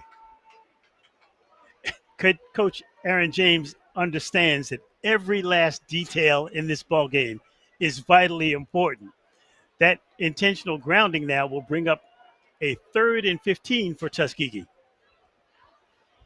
And as you referenced, comes with that loss of down. That just really devastates Tuskegee on this drive. Let me amend that. And you know my math is a little sloppy. It's going to be 3rd and 25. Back on the Tuskegee side of the 50-yard line now. My, oh my. Costly penalty there for TU. Rouser joins Bill in the backfield from the TU 48-yard line. 3rd and 30. E.J. Hall lined up wide right. No safety help on that side of the field based on Jackson State's very tight defensive formation. See what they dial up here in terms of the play. Go for it all or try to see if they can't get something midfield and perhaps a field goal opportunity. Bill, they'll keep it on the ground. Rouser, right side, got it to midfield, and that's it. So Tuskegee now going to play field position, hopefully on the punt to pin Jackson State deep to start the drive and perhaps get the football back a little closer to that end of the field. Penalty, boy, they'll wipe you out every time. Clock running with 9:37 left, first half of play. TU trailing 14-0. 4th down from Tuskegee. They're showing 4th on the scoreboard, but likely looks like they didn't get hit for loss of down on that play. Tuskegee is not in punt formation, Charles. Indeed, they're not. It's showing 4th here. Let's see if they're just perhaps trying to draw them off sides. And now Tuskegee takes the timeout. That'll just get you in total disarray. Something like that happens. Just everything a little bit out of kilter now. They burn the timeout there. 9:07 left in the first. Not sure even if you get up there and get a delay call on them, how much that helps you. This game is right on the brink. Tuskegee does not want to go down another score to Jackson State. Once again, the pressure will be on its defense on this exchange after it happens. Tuskegee came up showing that they were thinking of going for a fourth and about 27. Aaron James brings his team to the sideline. They're just now breaking that sideline huddle. They need, most importantly, Charles, an excellent punt on this next exchange. Well, see Raekwon Bill standing up there with the offense. I'm of the mindset that the scoreboard is wrong, that it's still third down, because I can imagine Tuskegee would be lining up here to go for something on fourth from midfield. The scoreboard is reading 4th down and 30. Yeah. So Bill and the offense is there. They'll set with trips right, meaning to his right, going right to left. 3 up front for Jackson there in prevent. The snap to Raekwon. Bill got time, now steps up in the pocket. Now dumps it underneath. Got a man on a route there with some space in front of him. At the 35-yard line, tumbled at the 32. On the carry was Ian Nation, the sophomore, with the grab. A nice run after catch. Got it to the 33. Now here's what's interesting on this next play call. You're on the fringe of field goal range. They're bringing their expert kicker onto the field. I thought that they might have had an idea of going for this 4th and 10, but as it stands, this will be a long field goal attempt for Tuskegee. Clark and Ryan's on to try the field goal for TU. Ryan hit a 43-yarder last weekend. This is from 49. And they'll put it down. Hit that distance. Line drive by Ryan. Did he get enough of it? Looks like he pushed it left. Yeah, he had enough of it in terms of the ump, but he just pushed that one way left. And Tuskegee forced to turn that football back over to Jackson State with 8:13 left in this first half of play.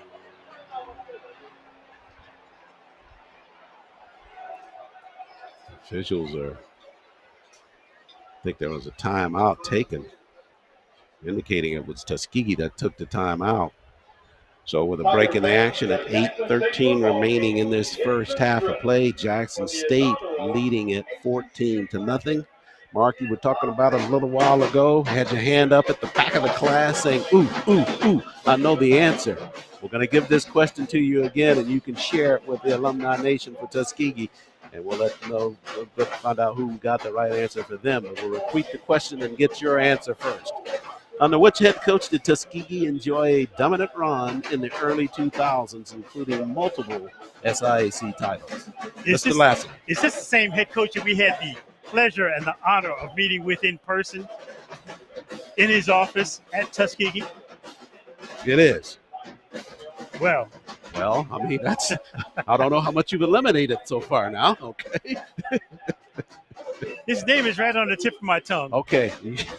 You know him, but you don't know him, right?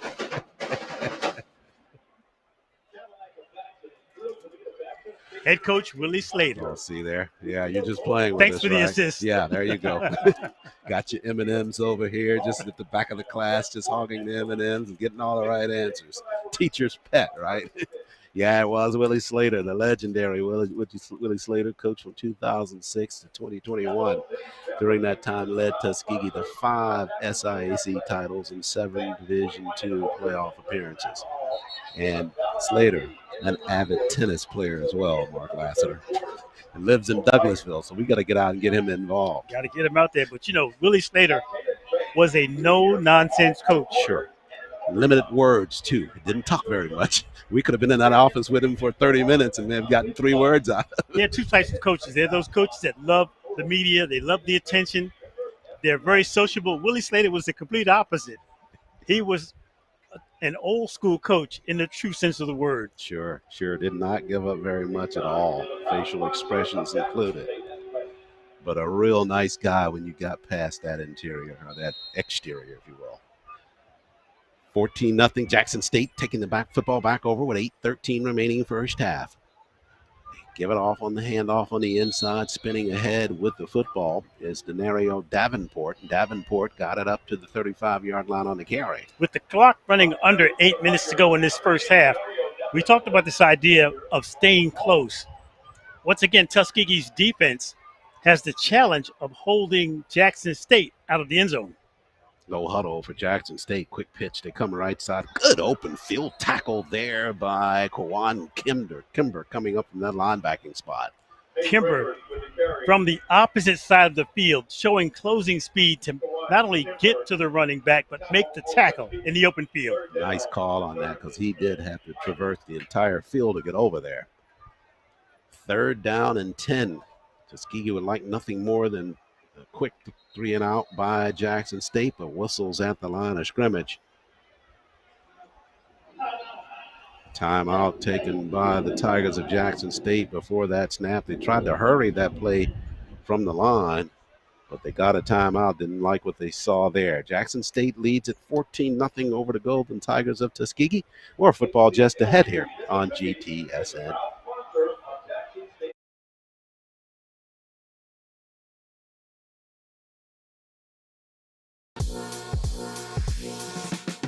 C-SPY is a prestigious scholarship, a world-class leadership training program, and a ticket to a rewarding career as an officer in the United States Coast Guard.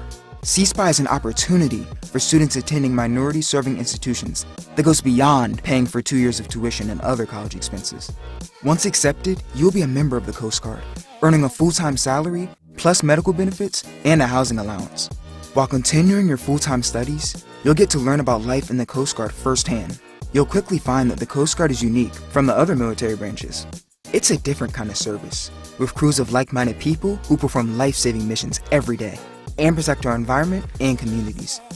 If you're ready to step up as a leader and help us make the world a better place, then visit gocoastguard.com/CSPI to learn more or talk to a recruiter.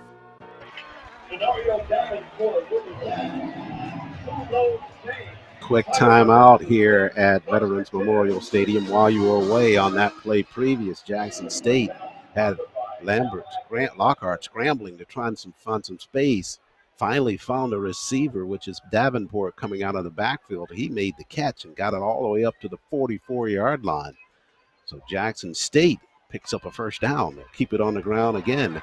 Into the hands of Davenport. He slices back to the inside, past midfield, and up to the 47-yard line of Tuskegee. On the play previous, Tuskegee ran an effective stunt up front. They had 3 linemen to the left, had Lockhart behind the line of scrimmage, just not able to corral him. He rolls to the near sideline and picks up that first down. 3 or 4 looks at him in the backfield, just couldn't get a hand on him. So now from the 46 of Tuskegee, Lockhart's got time. Now they'll flush him left side, pointing to his receiver to go upfield. And behind the back, that pass goes incomplete. The defender was covering there, and the pass was thrown right into his numbers at the back of his jersey. There's a sure sign when a quarterback has time. Lockhart, as he's rolling to his left, is actually directing his receiver downfield. He gave him a point to go to the sideline. Fortunately for Tuskegee, they had excellent defensive coverage right at about the 20-yard line, but Lockhart had enough time to survey and direct his wide receivers. The freshman Quincy Crawford on the coverage for Tuskegee. 2nd down on the ground now. Backfield, Davenport wrapped up there by Tuskegee. Second effort by him will get him closer to the first down marker, but about a yard shy for Jackson State. With a 2-score lead.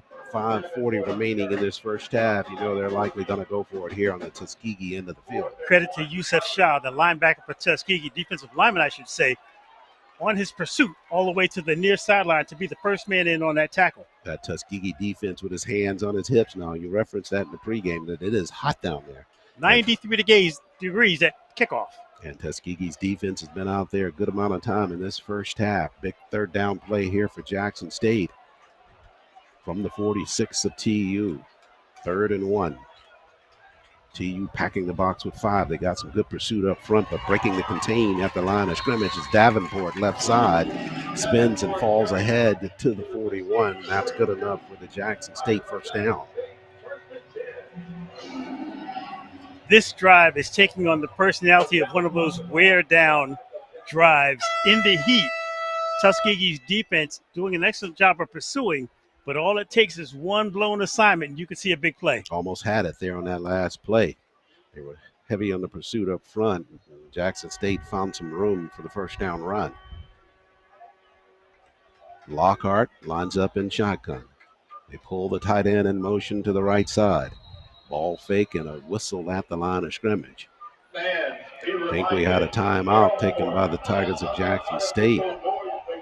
Did not like what they saw in terms of that set at the line of scrimmage. In fact, they were going to contend on going ahead with that play, but the coaching staff took the timeout. I still want that option play back for Tuskegee. You know, there are moments in ball games and in seasons that players and coaches lose sleep over. That's one of those plays that will make you toss and turn in the middle of the night. What is a 14-0 lead for Jackson State could easily be 14-7. Indeed, you're right. All the makings of an easy touchdown. Just did not execute it all the way. Red out day here at Jackson State. They're here in Memorial Stadium. Nice crowd here on hand. And for a team whose colors are blue and white, I was told by a couple of the students in the sports information department that their accent color is red. And they chose the red as the red out today. One thing I noticed about the Jackson State Massive is that they are very engaged with the ball game. There are HBCU crowds that occasionally come a little bit laid back. They're styling and profiling. This Jackson State home crowd is engaged. You can hear them respond to plays as they're happening, not just at the end of the play. You know, that's a point that you constantly make about Tuskegee as well. You like to see programs like that have a fan base that are really engaged in the ball game, and it's not just a fanfare to come, just to be there, but to really help your team along. And Tuskegee with a decent showing here. Now, we are in a stadium that seats 55,000 people, so even if you bring a few thousand, they could get easily lost in this huge bowl. Sure. After the timeout, teams making it back out onto the football field with 4:32 remaining in this first half of play. Charles Ward, Mark Lasker with the play call. Charles McNeil handling the TU pregame show coverage. Checking to see if we got him live for our homecoming halftime coverage as well in our studios. Tuskegee's defense has got to be thankful that Jackson State did call that timeout, gave them an extra breather. Sure. We got up here inside the confines of the booth. It didn't seem that bad. All the nice breeze up here. Easy for us to stay in the shade. After the timeout, Jackson State set to go, but a flag coming in before they get set on this play. And it's procedure call against Jackson State. You know, it's one thing, Charles, to be up high with the benefit of a slight breeze coming into our faces in an open booth, and yet another to be down in the middle of a bowl on the grass field in the direct sunlight. And aluminum benches to boot. Aluminum benches to boot. Ball fake Lambert. Middle of the pocket. Got a man trying to get behind the coverage. He's there, but the ball overthrown near the 2-yard line. Michael King and Varian Terry giving chase for TU defensively. Lockhart had Amarian Brown streaking to the middle of the field. He was open at about the 5-yard line and open through him by about 3 yards, but Brown did have a step. 4:25 left first half. Halftime show featuring the Crimson Piper Marching Band and the Sonic Boom of the South. On the ground, Lambert going to give it. They work it right side. Davenport streaking toward the sideline. Steps over Michael King near the 30, out of bounds near the 31-yard line. Judging by the spot, they're going to give him the first down on that carry. Davenport only 14 carries for 70 yards coming into today's ball game. 1 touchdown. But he's really carried a lot of the load here, and we referenced it in the pregame that these are not the normal starters for that Jackson State offense in this case. First down pickup by Davenport. Hammer got a man wide open, overshoots him at the 5-yard line. And that's the byproduct of having backups on the field. They're getting players open, but they're just not in rhythm, able to hook up another pass play I would say 20 yards plus, and it was missed because it was thrown behind the receiver. And we talked about it in the pregame, and we likely would see the specialist in terms of the wideouts playing in this ball game. Remember, at that time, a starter for Jackson State was in the route, but the pass thrown behind by Lockhart. 2nd and 10 from the 30. On the ground, sliding back to the inside is Davenport. Forward progress as he falls ahead, pushes him down near the 25. The good news for Tuskegee, we haven't seen many missed tackles. Karan Nord, first player to the point of attack. Now, he didn't make the tackle, but he had enough contact to throw the running back off balance. Davenport got it to the 25, so it's 3rd and 5 now for Jackson State. TU would love to keep him out of the end zone here, trailing by 2 touchdowns, right at 3:15 left. Lockhart, he'll keep it this time. Nice ball fake by him. Left side turns to the corner. Lockhart at the 10. Flag coming in at the back of the play. Chased down and out of bounds near the 3, but got some wide receiver action on that side of the field. We'll see if there was a hold there. That smells like a hold from that spot of the field, as you mentioned, Charles. Tuskegee defending on that far sideline against that deep running play. Remember, Lockhart, that is, with such wonderful hands, as a hold call does go against Jackson State. But very effective in his ball fakes, drawing that defense to the inside. If this penalty helps Tuskegee with 3:06 left in this first half to deny this 3rd score of the first half from Jackson State, they'll push it back to the 25 after the assessment. 3rd and 5 from there. Lockhart. He'll take the snap. Pressures at the corners. They flush him. Underneath throw at the sideline. Catch made there by Kobe Paul. Paul upended near the 18-yard line. And Paul got just beyond the sticks and enough for the Jackson State first. You talk about running routes with precision and knowing exactly what you got to do. He got right to the marker, just a little pass out in the flats, and got for the first down. A wise timeout that time by head coach Aaron James of Tuskegee. There are a few defenders with hands on hips. You can tell they're gasping for a little extra oxygen after that last play. James sensed it, gets the timeout. Yeah, they knew that if they didn't stop him on that 3rd down, they probably would have to take that time out because they have got to make a defensive stand here. In order for that to happen, they've got to be fresh. Tuskegee's defense is on its heels, admittedly, Charles, with Jackson State inside the red zone with 2 minutes and 40 seconds remaining in this second quarter. You know Jackson State would love to put 21 points on the scoreboard going into halftime just for the cosmetics of it. They come back to the field of play after the timeout.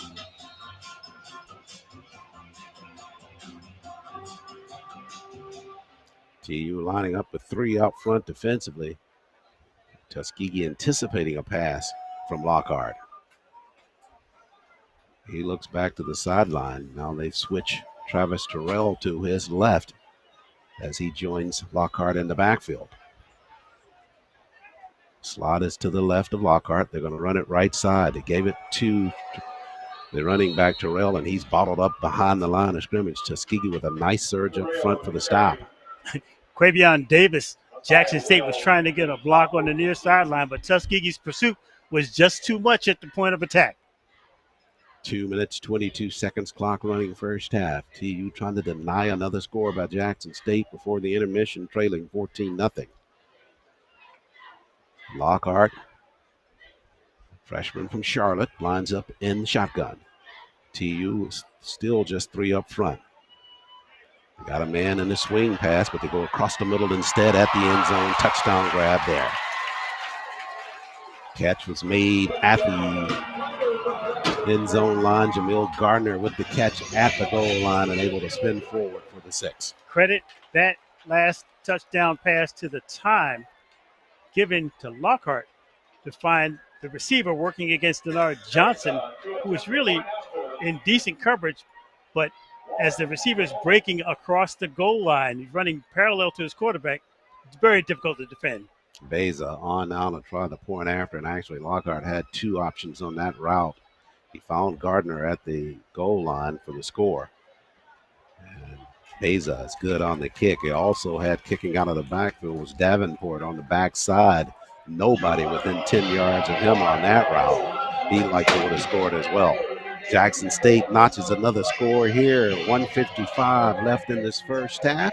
They lead it 21-0 over the Golden Tigers of Tuskegee. We'll take a break on GTSA. Hey, are you fixing the power? Yep, I'm gonna get the lights back on. Yeah, my power went out and I have to start level 14 all over again in our game. Yeah, why didn't mine go out? Well, we have this technology that can stop an outage in its tracks. Why? So less people will be affected during the outage. Why? So you can make the level 15? Come on, Brian. Let's go to your house and keep playing. Good luck, guys.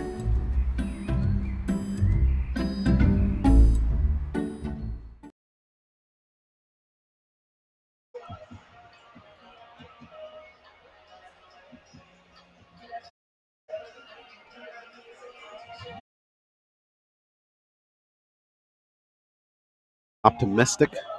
Tuskegee could be trailing only 21-14.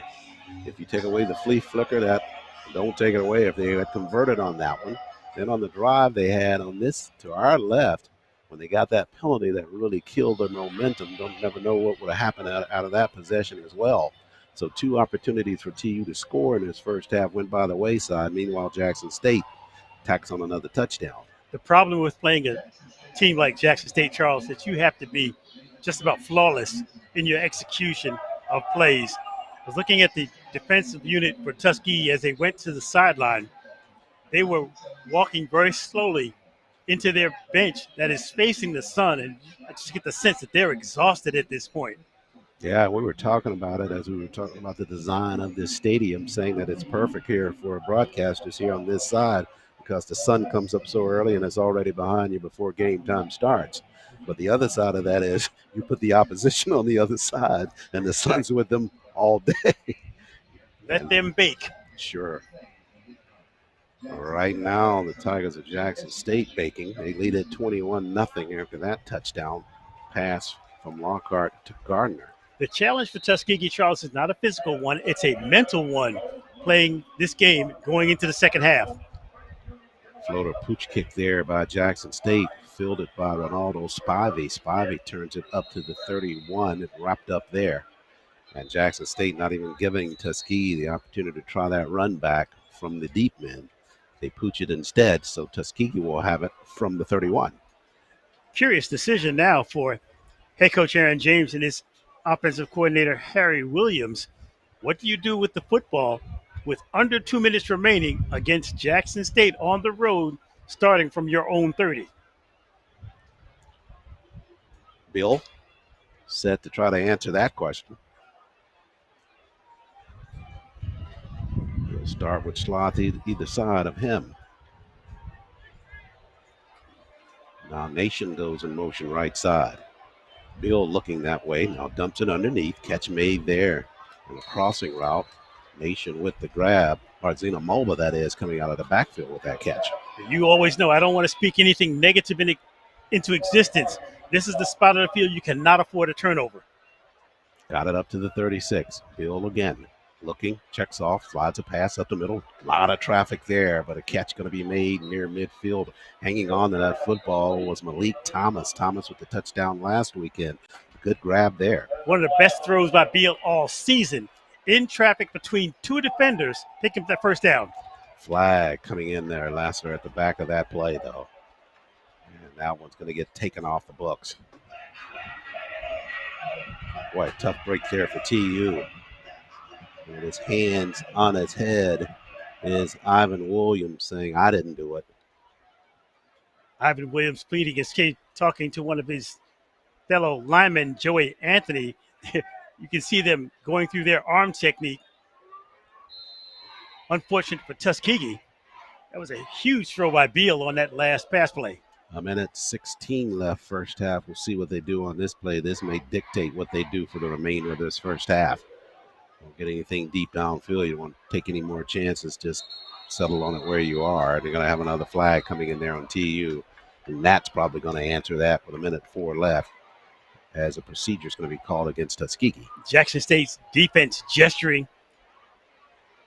Jonas Quincy Ivory that time, senior, one of their best players, playing referee.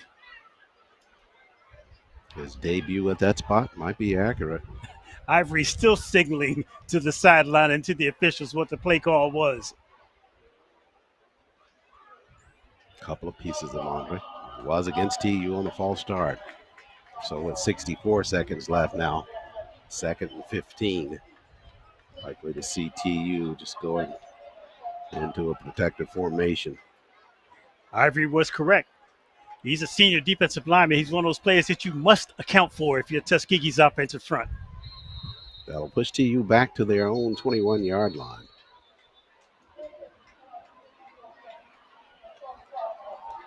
They may be resetting the clock. It was continuing to run while they were unsorting things out there. Now they lost at least 3 seconds on it.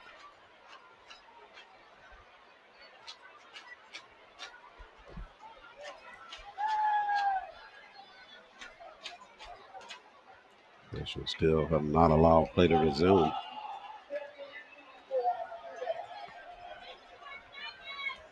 Trying to get the attention of clock personnel for the change.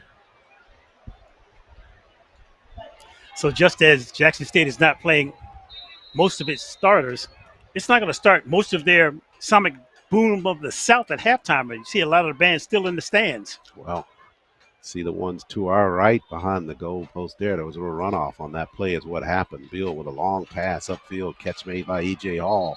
Hall out of bounds near the 41-yard line with 37 seconds left now. Hall with a nice catch and run for Tuskegee that time. Now, 37 seconds remaining.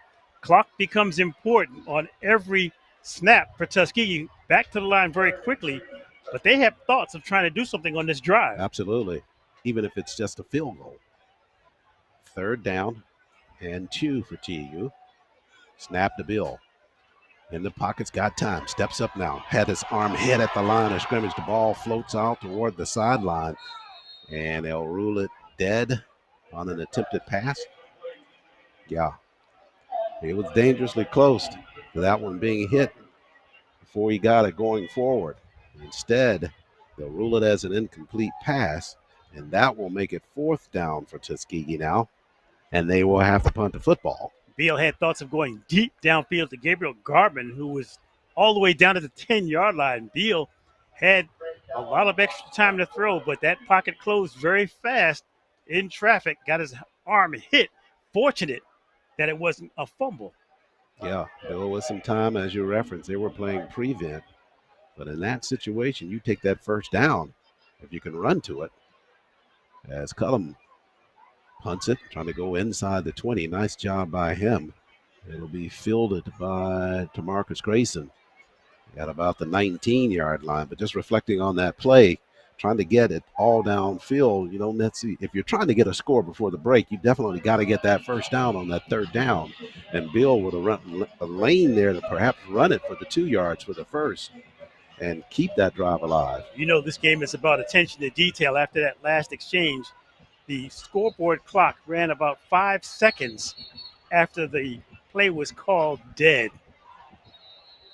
I think what they did was because there was a penalty, there was a runoff there at time because it went from 104 to 54 seconds. Oh, I'm talking about after the punt. Beg your pardon. Okay. Right after the catch. Okay. The clock continued to run. Or I should say the down by Tuskegee's coverage team.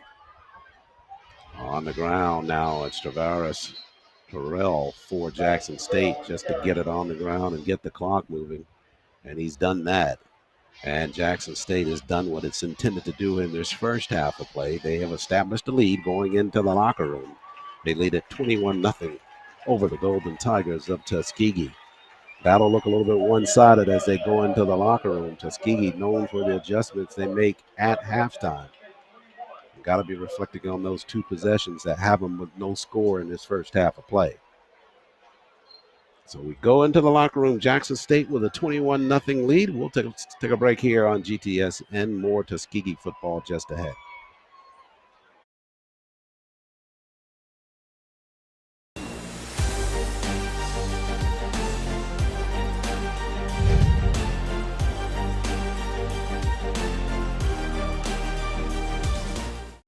Broadcast coverage of Golden Tigers athletics is brought to you by the following. The U.S. Coast Guard, always ready. Booster Digital Displays, dedicated to providing high-quality, affordable LED displays with exceptional service. Alabama Power, for the service of Alabama. TNT Fireworks, celebrating more than 100 years of America's #1 best-selling brand of fireworks. Yellowwood, a better backyard awaits. Home Depot, how doers get more done. Utilities Board of Tuskegee, purpose, progress, people. Coca-Cola, enjoy the moment with a Coca-Cola. Tuskegee Federal Credit Union, serving the people of Tuskegee and the surrounding community since 1938. TLAT Media, step by step, TLAT Media makes your business grow. And by Advertising Solutions, from concept to conversion, we are your advertising solution.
Hello, Tuskegee Nation. I'm Dr. Mark Brown, President and CEO of Tuskegee University. This is our First Lady, Miss Gwendolyn Jackson Brown. We are so excited about the Golden Tiger Sports Network and this year's season. TU, you know. Hey, Golden Tiger fans. Arthur A.J. Woodson here, class of 2010, current president for the New York Tuskegee Alumni Association, encouraging all other alumni chapters to sign up for this year's Golden Tiger Sports Network Alumni Chapter Challenge. Grand prize being a deluxe tailgate experience being held at this year's homecoming.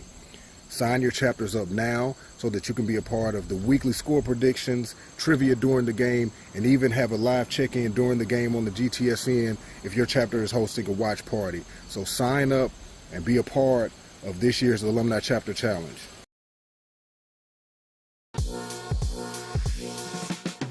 C-SPY is a prestigious scholarship, a world-class leadership training program, and a ticket to a rewarding career as an officer in the United States Coast Guard. C-SPY is an opportunity for students attending minority-serving institutions that goes beyond paying for 2 years of tuition and other college expenses. Once accepted, you'll be a member of the Coast Guard, earning a full-time salary, plus medical benefits and a housing allowance. While continuing your full-time studies, you'll get to learn about life in the Coast Guard firsthand. You'll quickly find that the Coast Guard is unique from the other military branches. It's a different kind of service, with crews of like-minded people who perform life-saving missions every day and protect our environment and communities. If you're ready to step up as a leader and help us make the world a better place, then visit gocoastguard.com/CSPI to learn more or talk to a recruiter. Hello, Tuskegee fans. My name is Johnny Morris III, running back at Tuskegee University, and this is the Golden Tiger Sports Network. I grew up coming out to this land. There's just something special about it. I don't know. It's hard to explain. It's really important to me.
And we are back live here at Mississippi Veterans Memorial Stadium at the intermission with a very loud sonic boom of the South finishing up their halftime performance. Charles Ward alongside Mark.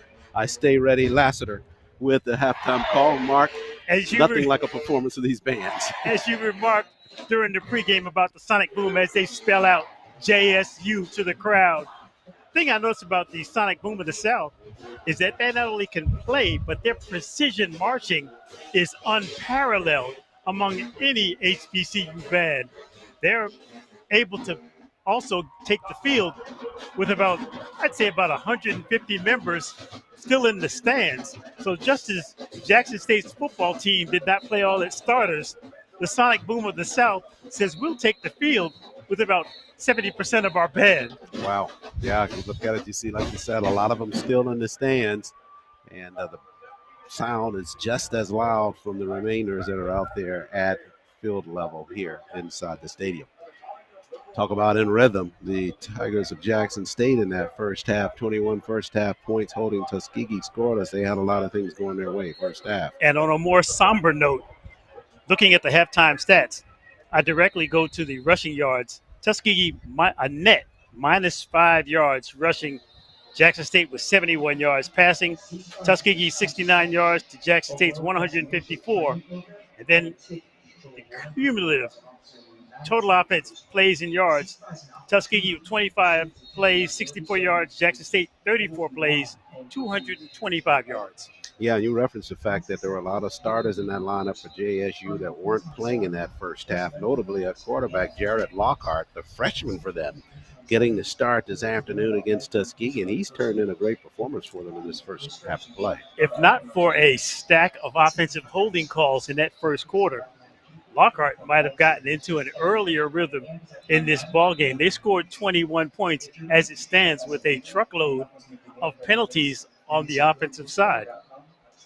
6 penalties for Jackson State in the first half, 5 for Tuskegee. But of note, of the 5 for Tuskegee, the ones that really hurt them were those back-to-backs when they were on the 50, past the 50 on the Jackson State side of the field. As another footnote, Charles, as Jackson State deferred and decided to kick off to start this game, they will receive the kickoff in the second half and go immediately on offense, which puts the pressure on the shoulders of the Tuskegee defense. Tuskegee trailing by 3 touchdowns. Your assessment of that first half, what adjustments can they make in the second half? The only adjustment Tuskegee think about is perhaps loading up the offensive line with an extra tight end to see if they can carve out some space on the running game. You're not going to get anything going with -5 yards rushing, which was their stat in the first half. Got to figure out a way to run the football. Scoring cap in that first half, first quarter play, 11:53 remaining in that first half quarter of play, a 5-play, 52-yard drive, 2:01 on the clock, culminates with Lockhart on an 11-yard touchdown run. And at 14:07 in the second period, Lockhart with a 6-yard run to close an 8-play, 77-yard drive at 2 minutes and 51 seconds off the clock. And then he closed his scoring in the first half with Lockhart finding Garner right at the end zone on a 21-yard touchdown pass. 21-0 as we start the second half. Charles has noted briefly in the first half, it's not the physical exhaustion that I'm concerned about in the second half.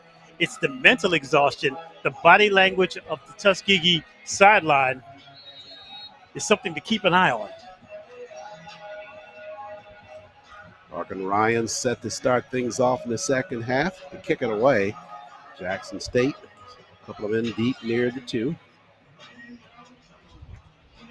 And Lyons with the kick. Chance for a run back here. Filled it at the end zone by Dupree. Dupree, middle of the gut, got a big hole there. Works his way toward the sideline. A flag coming in near midfield as Dupree is wrapped up near the 32-yard line. And Jackson State with the football, but we'll check the flag.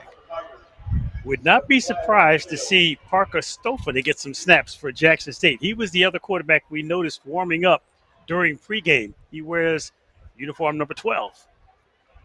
Officials check the flag at the 32. They gather there.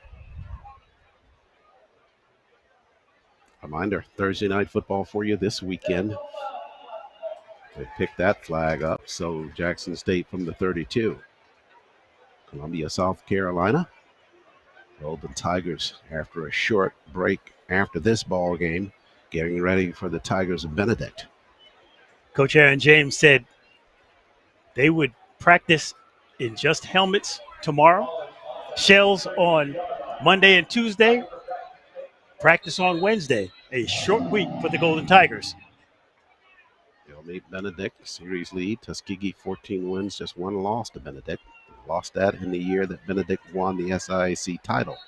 As Lockhart remains at quarterback, keeper for him, right side. Jackson State going left to right in the third quarter of play. Good ball fake again. He got 9 on the carry, right side. Under normal circumstances, coming off of a full week after playing Jackson State wouldn't be enough.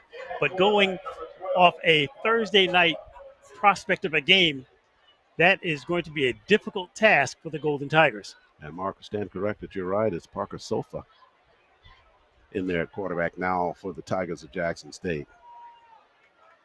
They work it on the inside with a different platoon of players with Sofa at quarterback.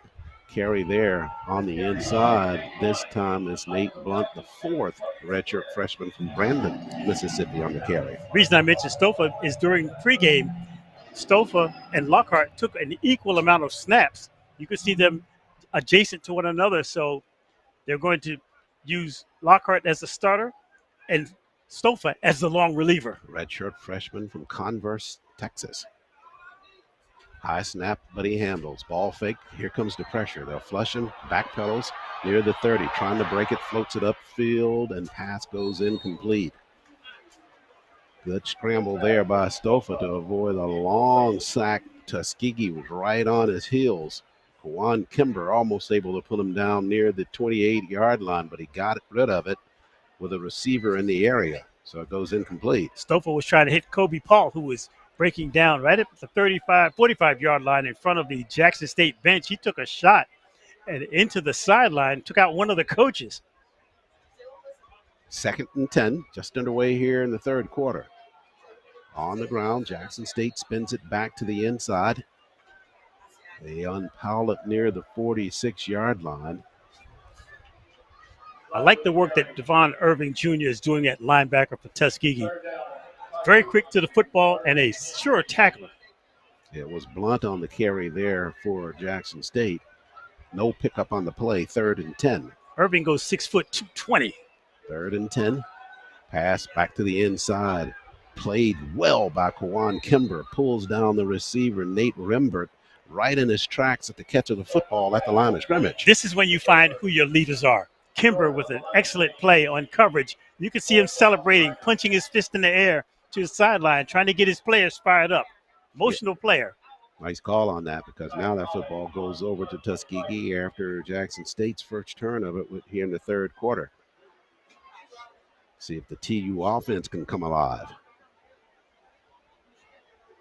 E.J. Hall stands near the 15. Snap on the kick. They're trying to get a run back here. E.J. in stride will let it bounce. I don't know if it hit him or not.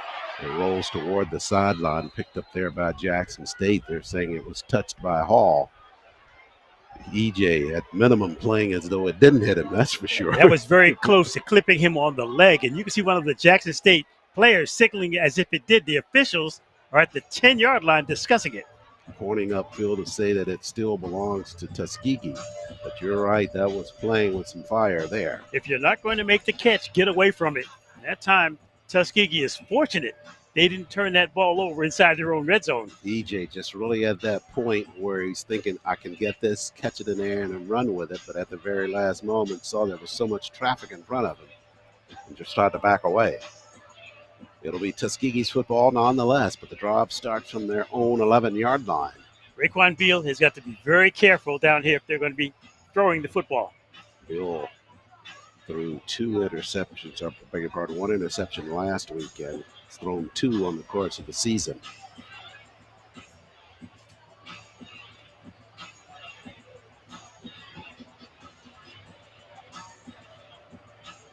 So Tuskegee set from the 11, trailing 21-0. First possession of the second half. Slots either side. Tuskegee going right to left. In motion, they pitch it on the turn on the inside. It's Cooper. Cooper back to the line of scrimmage, maybe a yard, not much more.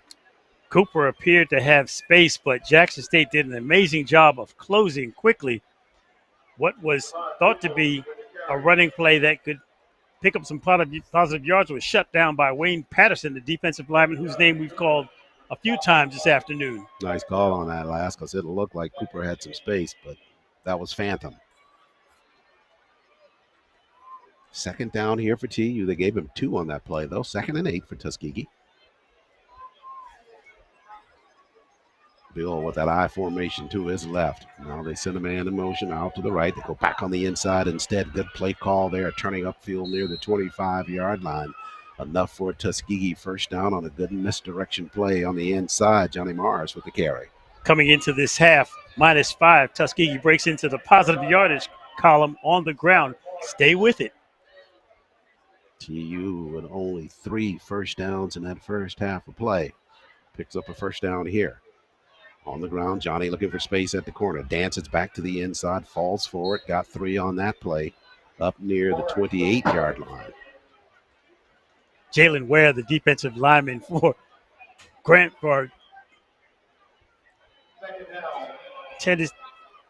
Jackson State. I got too many Tigers in my head. Yeah, I got Grambling Tigers. I got Tennessee State Tigers. Yeah, I got Morehouse Maroon Tigers. Sure. Edward Waters Tigers. Edward Waters Tigers. Sure. And Tuskegee Golden Tigers. There are too many Tigers in my head. Yeah, the list goes on in HBCU football for sure. Quick pitch left side, looking for space. Got a little bit there, turning to the inside. Rouser on the carry there for Tuskegee. And Jaquil runs it up to the 31-yard line. So TU going to be in a very short third down situation, 3rd and 3. The Golden Tigers with some success on the ground on this drive. Big third down here for them, though, at the 10-minute mark. Trailing by 3 touchdowns. Can't get it all at once. Garmin will go down low, bottom of the screen. That's to the left of Bill. And the slot is to his right. So is the extended I to its right. Bill going to roll right side. Raises, fires through it behind the receiver there. Easy pitch and catch there to Rouser. If they catch that football, he's going to get an easy first down. Rickwan Beal, as we've seen a few times this season, a little scuffle breaking out on the field, is much more accurate when he's able to plant and throw as opposed to throwing on the run. That's a clear example of it there. That was an easy pitch to Rouser. All you do is just lead him just a little bit or just put it on his numbers, one or the other, but not behind him. Kazarius Bowie of Jackson State hearing it from one of his coaches who actually grabbed his face mask to get his point across. Colin Brent now on the punt it away, average 35 yards per punt in this first half of play, coming in averaging 45 yards per punt on the season. So Tuskegee's drive stalls, and see if Colum's going to punt it or run it. He did punt it away. He was rolling it right side, got the punt clear. It bounces inside the 20. Can Tuskegee get it before the end zone? Yeah, they can. Get it right down there at the 1-yard line. Colum was thinking about running that football as another strum breaks out near the 45-yard line. Players getting a little feisty on special teams as some of these reserves who are trying to make a statement or impress their coaches for Jackson State getting in the faces of the Tuskegee special teamers. So Colum did a good job there on that punt for TU, got that forward roll when he did kick it. And Jackson State will start this drive from their own 1-yard line, leading at 21-0. We saw that last year when Larkin Ryans was punting for Tuskegee. He held it and was running a little bit right side and just kept waiting, and nobody came toward him. And finally, Coach Aaron James just told him, take off, run, and he got a first down. That was similar to this play with Brent, that he had some real estate in front of him. If it had been a call for him to run, he would have gotten a first down, I believe.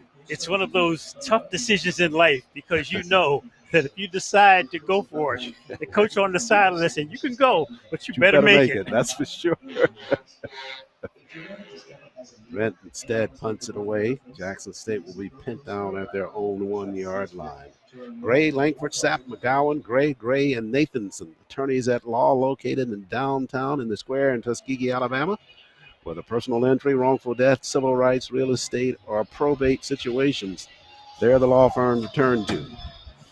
Give them a call in Tuskegee if you need any of those legal services at 334-727-4830. Also want to thank the Tuskegee Federal Credit Union, serving the people of Macon County and surrounding areas since 1938 when it first opened at Tuskegee Institute. Credit Union offers free checking accounts, saving accounts, mortgages for your home refinancing, automobile, signature, and payday alternative loans, and internet teller services. Better than a bank, because when you open an account with us, you become a part owner. Tuskegee Federal Credit Union, insured by the National Credit Union Administration, not for profit, not for charity, but for service. I just want to know, do they do advances on game checks? I don't know. We'll see. It says here, no, they don't. From the 1, Jackson State to start to drive. Straight ahead on the dive, they get 2. I mean, you did say something about payday loans, didn't you? Oh, boy. We have some mixed metaphors coming here now. Right? I mean, especially going into a short week. I got you, right? I'm just asking. Sure. What's that number again? Call them. I think they'll be waiting on you. Pick up nothing on that play by Jackson State. So it's 2nd and still 10. Ball fake across the middle on a route. Catch made there. They get some breathing room there on a catch across the middle. And Jackson State with a first down. You talk about a pitch and catch. Oh, boy. That time the receiver, Kobe Paul, made an acrobatic move in full speed right about the 20-yard line, makes the catch over his helmet, picks up 5 yards after the catch. Money catch by Paul, as you referenced, to the 25-yard line. Fresh set of downs for Jackson State. Now, somebody was telling a lie to us because Kobe Paul was one of those players that was listed as potentially out for this game as a starter. Yeah, we saw Rembert back in there as well. Specialist, likely getting some playing time. Spinning on one hand there is Miller on the carry. He got it up to the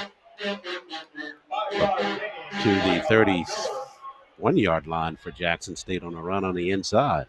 Defensive back Varian Terry for Tuskegee cleaning up on that last tackle in traffic as the running back was spinning, trying to find space about the 30-yard line. Ahmad Miller listed as the second running back on the depth chart behind Terrell.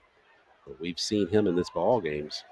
The game today has done a great job for them, keeping it on the run right side is Stofa. And Stofa got it past the 35 up to the 36. He's got enough for a first down. Once again, Devon Irving Jr., the linebacker for Tuskegee, holding his ground, not going for the ball fake by the quarterback and making a tackle. And interestingly enough, Mark, is Jared Lockhart back in there calling the signals now for Jackson State. Stofa, and on a previous drive, not able to move them very much, so they go back with Lockhart. And this a game for Jackson State, as you referenced, that they are looking to the future in terms of that quarterback spot. With the grad student Jacoby and Morgan coming out of the program this year, chance for them to see some in-game action of these freshman quarterbacks. Miller turns the corner but tripped up at the last minute as he tried to turn the corner. Good defensive stop there for Tuskegee by Denard Johnson. Tuskegee brought defensive back Timothy Grayson on a blitz from the right corner who had a shot at the running back, missed, led to that big gain. Johnson with that tackle at the sideline saved what would have been even larger gain there for Jackson State. Got 9 on the carry, 2nd and 1. Lockhart in the pocket, looks upfield, tried to pump it underneath and threw it right into the defender. Up front, it's Cannon for Tuskegee. Daniel Cannon did that important thing that coaches love to teach defensive linemen. Get your hands up. You can't get it, get the sack, get up. Cannon gets the tip. So that'll make it 3rd down and 1 for Jackson State. Tuskegee needs a big defensive stop here on this play. Jackson State pushing that football all the way from their 1-yard line on this drive. They'll give it straight ahead left side. They got the first down, angling back to the inside. A one man to beat. Finally tripped up as Miller down near the 15-yard line. And Jackson State just answering every call on third down. And they got a big gain from Miller there to push it inside the red zone of Tuskegee. Miller gave a shake and a shimmy at the line of scrimmage. Once he saw daylight, nothing fancy, just pure speed. So from the 15, Jackson State started from their 1. Lockhart, ball fake, looks, pumps once, got a man near the end zone. This one going to be picked off by Tuskegee. Going up to get it out of the air for TU was Quincy Crawford, the freshman from Birmingham. Tuskegee had 3 defensive backs in the neighborhood. Excellent coverage, and they get exactly what they want on the turnover from Jackson State. TU defensively answering there. Jackson State on an apparent run toward the end zone, starting to drive from their own 1. And back on the other end of the field near the 2, TU comes up with the interception. As we saw last season against Grambling, Tuskegee's defense, this time with another second half big play, 5 minutes and 33 seconds remaining in the third quarter. This is an excellent spot for Tuskegee to try to build on some of that moderate success they had running the football on the last drive. Second interception for that Tuskegee defense on the season. That one to Crawford at a big time for TU. Now Tuskegee pent against the end zone to start the drive. Let's see what they can do. This one starting from their 2, movement up front, and we got a flag. Tried to go with a direct snap, sending Beal in motion that time. A little trickeration with Beal lined up in his own end zone. Yeah, we'll see. Jackson State certainly some movement up front. As you referenced, TU had a man in motion, but I think it's going to go against Jackson State. No, instead, it'll be TU. So that'll push them half the distance to the goal inside of the 1. The center for Tuskegee, LeBron Merriweather, will actually put his hands on this ball right at the hash mark with the nose of the football inside the 1-yard line. So Tuskegee even in more peril as they start this drive. 5:31 remains in a quick-moving third quarter. Tuskegee trailing by 3 touchdowns and pinned as close as they could possibly get to their own end zone. TU going to start in a short shotgun. Bill goes in motion on a direct snap. They go right side and met there at the initial line of scrimmage. They're going to rule him outside of the end zone about the half-yard line. Tuskegee just trying to get some space in there. Jackson State's defense celebrating as if they had a safety. They're going to mark this spot at about the half-yard line. Contact did come outside of the end zone. I think that's what the line judge saw and gave that as the mark of the football. So a break for Tuskegee. Big number 50, Tymon Wells for Jackson State. 6'1", 311 pounds, was first man at the point of attack for Tuskegee. The problem for the Golden Tigers is that their quarterback will be receiving this snap inside the end zone. Sure. That's exactly where he's standing in the middle of the Tiger. And they got whistles at the line of scrimmage, and Tuskegee and Coach Aaron James take a timeout here. Got to really talk about this one because you've got to get something to get you off the base of that end zone. Tried a running play there. They sent Bill out as a decoy in motion right side and just on a direct snap, but Jackson State was equal to that, right at the line, almost pushing Tuskegee back into the end zone. Running from this point of the field, you don't have the luxury of going wide. You have to find something that is a quick hitter. Tuskegee flashed that direct snap, which was an interesting wrinkle that we haven't seen a lot this season. Beal, even though he is 6'5", 220, not known for his running ability. So Tuskegee has a tough choice from this spot on the field. But you make a good point about you can't get it at the sidelines, but you have to also be convinced that you can push these guys off up front to even try to run it straight ahead, which no evidence of it so far on this possession by TU. What's that expression, being stuck between a rock and a hard place? This is what the Tuskegee offense is facing right now. They're back to the line of scrimmage now from the goal line. 2nd and 12. Snap on the play, slicing ahead. This time, I don't think they got out of the end zone, and it will be a safety for Jackson State. Jackson State's defense actually pushed the running back through the end zone. That's exactly what Safety happened. will be called. Exactly the thing we talked about. You can draw it up and saying we got to get it in the middle. But the question is, can you get it in the middle? Can you take control of it? Just because that's the obvious thing to do, is the issue of whether you can do that or not. And TU just could not push that defense of Jackson State. Let's starts up front, Charles. The offensive line for Tuskegee simply not physically able to carve out space or even neutralize the rush by Jackson State. Penetration was at the snap, and the downside is that the safety will lead to kicking back to Jackson State. Indeed, you're right. Nothing positive about that at all. Maybe some options for Tuskegee in that scenario there, in terms of perhaps throwing something out at the wing to see if you can make something happen there. But just nothing to suggest that you're not going to beat them up front and try to push your way from the base of that end zone. The return men for Jackson State are lined up right around the 20-yard line.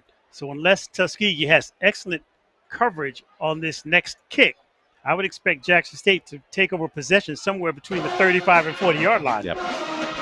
So Callum Brent will come on and punt it away for Tuskegee.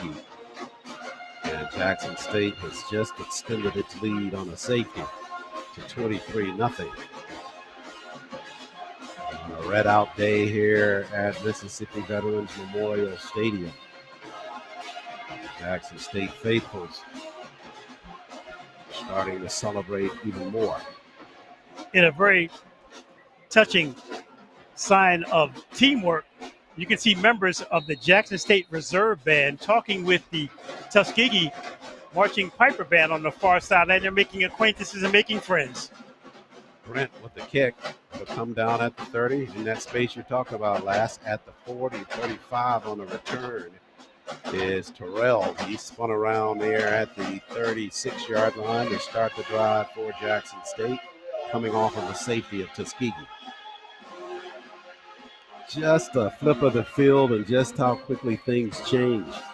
Jackson State starting at the previous drive from their own 1-yard line. Got it all the way down the field. TU came up with the interception down near the 3 and just backpedaled on a penalty and then got forced into a safety by that pursuit of Jackson State up front. A 99-yard drive. Sure. It's got to be the most disheartening thing for this Tuskegee defense, which finds itself back on the field. Snap on the inside. They cut it up the middle. Davenport with the football with a gaping hole, and he got it up near the 48-yard line. Past the markers for a first down for Jackson State. Some signs of fatigue starting to show up late in this third quarter for Tuskegee. These are plays that Jackson State did not get in the first half. Indeed, you're right. At some point, we're going to start calling some different names for Tuskegee. Jackson State with 1 or 2 more scores. Lockhart, all fake. I think he intended to give it up that time, but he kept it. And pursuit by Tuskegee pulls him down behind the line of scrimmage. One of the things that's benefited Tuskegee this afternoon, Charles, has been the uncertainty and some of the sloppiness on the side of Jackson State with their offense not totally being in sync, playing so many reserves. Yeah, that miscue that time between Lockhart and Davenport. Davenport was coming to the right, and Lockhart just didn't get the football to him in time. Same play, this time they get it into his hands. Lockhart tripped there near the 48 on the TU side of the 50. And stumbles ahead to the 46. One thing you notice about Karan Nord, the defensive back for Tuskegee, he does not shy away from contact. That time he took on the slot receiver and basically put him on his butt on that last sequence. 2:58 left here in the third. Jackson State, now they'll check off and go to the sideline for the play. Looked like they were going to go quickly on that snap on a 3rd and 5.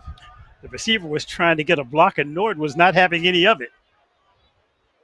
Now on a snap to Lockhart. On the ground, dancing toward the sideline. Good stutter step there toward the corner. Turning the corner now is Terrell. Cut his legs from under him, but they don't do that until he gets inside of the 15, down to the 14-yard line. Last player on the tackle is Denard Johnson, defensive back for Tuskegee. We're calling out a lot of tackles being made by defensive backs, and that's not the look you're going for. Sure. Nice piece of running there by Travis Terrell, the sophomore from Atlanta.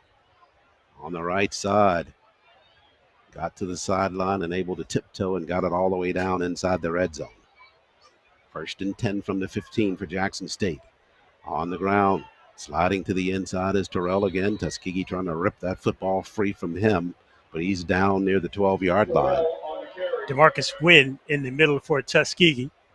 Defensive lineman, big number 99, has really had his hands full with the middle of this offensive front for Jackson State.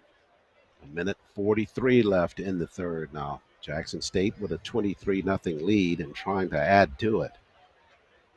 Jared Lockhart, the quarterback, ball fake, looks, rolls right side, trying to break contain. He does. Now slides back to the inside, falls ahead inside the 5. Good piece of running by the quarterback, the freshman, and that'll make it 1st and goal to go. As we saw in his touchdown run, when Lockhart is hit, he always seems to fall forward. That time, picked up another 3 yards just by the forward lead.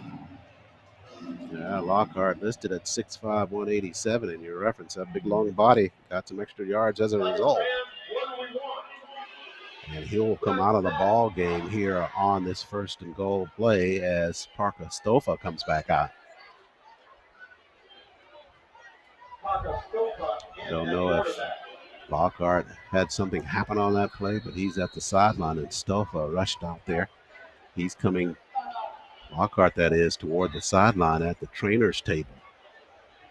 And now he's down getting some attention to his right leg, so Stofa inserted because of the injury to Lockhart and a timeout taken. I believe Jackson State took the timeout. A little bit of chaos there after Lockhart had to come out of there. The good news for Tuskegee on defense, they get a little bit of a breather on the timeout thanks to Jackson State. But this is a very difficult situation when you're late in this ball game and you've been on the field as long as Tuskegee has been. Just to recoup, we are playing in Jackson, Mississippi on a 94-degree day. And in pads, in the middle of a bowl, that is quite a challenge for this Tuskegee defense. Indeed, you're right. And the forecast for after this is a short week and headed to Columbia, South Carolina on Thursday for a match with Benedict in conference play. Now, I realize that Coach Aaron James wants to prepare his team, but I would say Sunday, ice bath. Monday, full body massage. Tuesday, stretch. Wednesday, rest and relaxation. That sounds like the 50-year-plus remedy for a team going on the road in a short week. TU at 2-0 on the season. Knew this was going to be kind of a linchpin ball game for them here in terms of playing Jackson State. Came into it, into the kind of scenario they wanted, undefeated coming into this ball game, with the hopes of perhaps winning this. But coming on the backside, you come out 2-1. It'll depend largely then what you do with Benedict on Thursday, whether you keep the momentum or not. And I don't want to jinx anything, but so far we haven't seen any Tuskegee players go to the sideline as a result of injury. The main thing you want to come out of this game is relatively healthy. Wouldn't be surprised to see Coach Aaron James go to his bench as well in this fourth quarter. Indeed, you're right. That's what I thought. We'll probably call a few more names from Tuskegee that we haven't called at this part of the season, because at some point you got to realize this is what it is and try to make sure you're good for your next outing. So after the timeout, now Parker Stofa still at quarterback. He'll take the snap. Straight ahead, spinning after the initial hit, closer to the end zone is Davenport. Tuskegee got him in the backfield on the initial hit, but Davenport able to worm his way underneath that and got it down to about the half-yard line. Big number 72, Isaiah Villanueva. Offensive lineman for Jackson State was throwing a block 5 yards deep in the end zone. In the end zone. To the line of scrimmage, line judge steps in there. And now they unshort. I think they wanted to reposition the football. On a 2nd and goal, on the ground. Stofa going to walk it in left side. Good ball fake by him, and he scores the touchdown for the Tigers of Jackson State. So Stofa his first touchdown of the season for JSU. Demario Davenport, running back for Jackson State, stepped over a Tuskegee defender, and that had signs of breaking out. The two players were separated by the officials right at the 5-yard line, but Jackson State really asserting its ego now on the Golden Tigers of Tuskegee. Beza on out and try the point after for Jackson State. 8 seconds left in the third. Jackson State trying to make it a 30-0 lead. Beza airborne on the kick, kicked it at the top of the field house, and good for Jackson State. They lead 30-0 over the Golden Tigers of Tuskegee. Closing in on the end of this third quarter here from Mississippi Veterans Memorial Stadium. Take a break here on GTSN.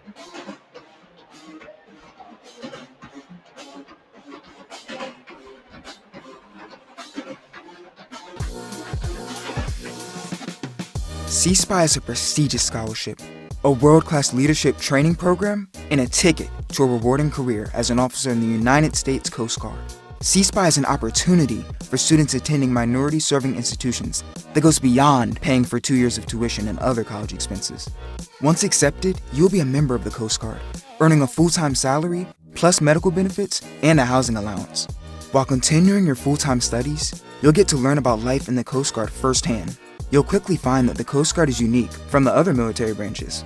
It's a different kind of service, with crews of like-minded people who perform life-saving missions every day and protect our environment and communities. If you're ready to step up as a leader and help us make the world a better place, then visit gocoastguard.com/CSPI to learn more or talk to a recruiter. Greeting, Tuskegee Nation. I'm Reginald Ruffin, your Director of Athletics, and you're listening to the Golden Tiger Sports Network.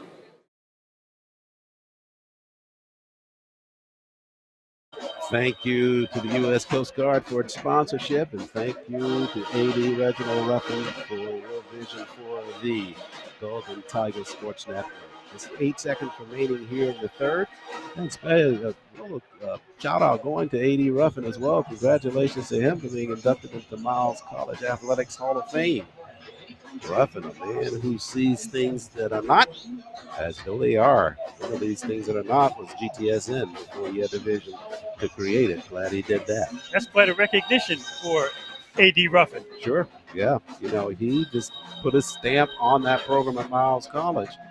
Series of championship wins there. Former defensive coordinator at Tuskegee University took over there. Great job, and now he's at Tuskegee trying to do the same thing in terms of just regrafting that program. Coached his first year as AD and then named Aaron James as coach in waiting his first year here. Now it's under Aaron's watch. He's in his third season. TU 2-0 on the season, but right now facing a roadblock with the Tigers of Jackson State. JSU with a 30-0 lead with just 8 seconds before we end the third period.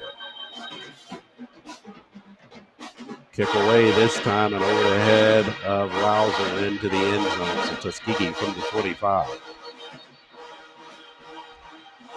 Now this may be the point here, Mark, that we see. We'll see if Bill comes back at quarterback or just what Tuskegee does at this point, trailing 30-0. As the sonic boom of the South cranks up the show by Dougie Fresh, Tuskegee will have to decide how they want to show in this fourth quarter, because this is dangerous territory. They're down 30-0 on the road. Tuskegee would like to hold it as close as possible. They don't want this blowout to get any worse. Indeed, you're right. 30-0. TU won 34-0 last weekend at Central State. And Jeopardy are getting the bagel put on themselves here in Jackson, Mississippi. Bill still in at quarterback for TU. So you know that to some degree there's a pride issue with Tuskegee as well in terms of scoring in a ball game. Quick pitch right side. Johnny Morris, second wave of the defense, hops over one would-be defender. Lost the football in the air as he climbed over that defender. But one of the linemen for TU able to cover the football near the 32. I like the fact that Tuskegee was able to get his offensive lineman pulled to that far side line and get Morris some room to operate. First down plays for Tuskegee on offense have been really crucial. Picking up 5 is important. kind of what I was referencing there when they were at the half-yard line when they got the safety on them, that perhaps a quick pitch to the outside. You're not going to be any less in terms of getting it out of the end zone, because it was clear that you couldn't just run it up front. And pretty effective first down play there for Tuskegee on just the sweet right side. Timeout on the field. There we go into the fourth quarter, that is, at the end of 3. Jackson State with a 30-0 lead. Teams take a break. We'll do the same on GTSN. Get you started in the fourth after this timeout. Hey, are you fixing the power? Yep, I'm gonna get the lights back on. Yeah, my power went out and I have to start level 14 all over again in our game. Yeah, why didn't mine go out? Well, we have this technology that can stop an outage in its tracks. Why? So less people will be affected during the outage. Why? So you can make the level 15? Come on, Brian. Let's go to your house and keep playing. Good luck, guys.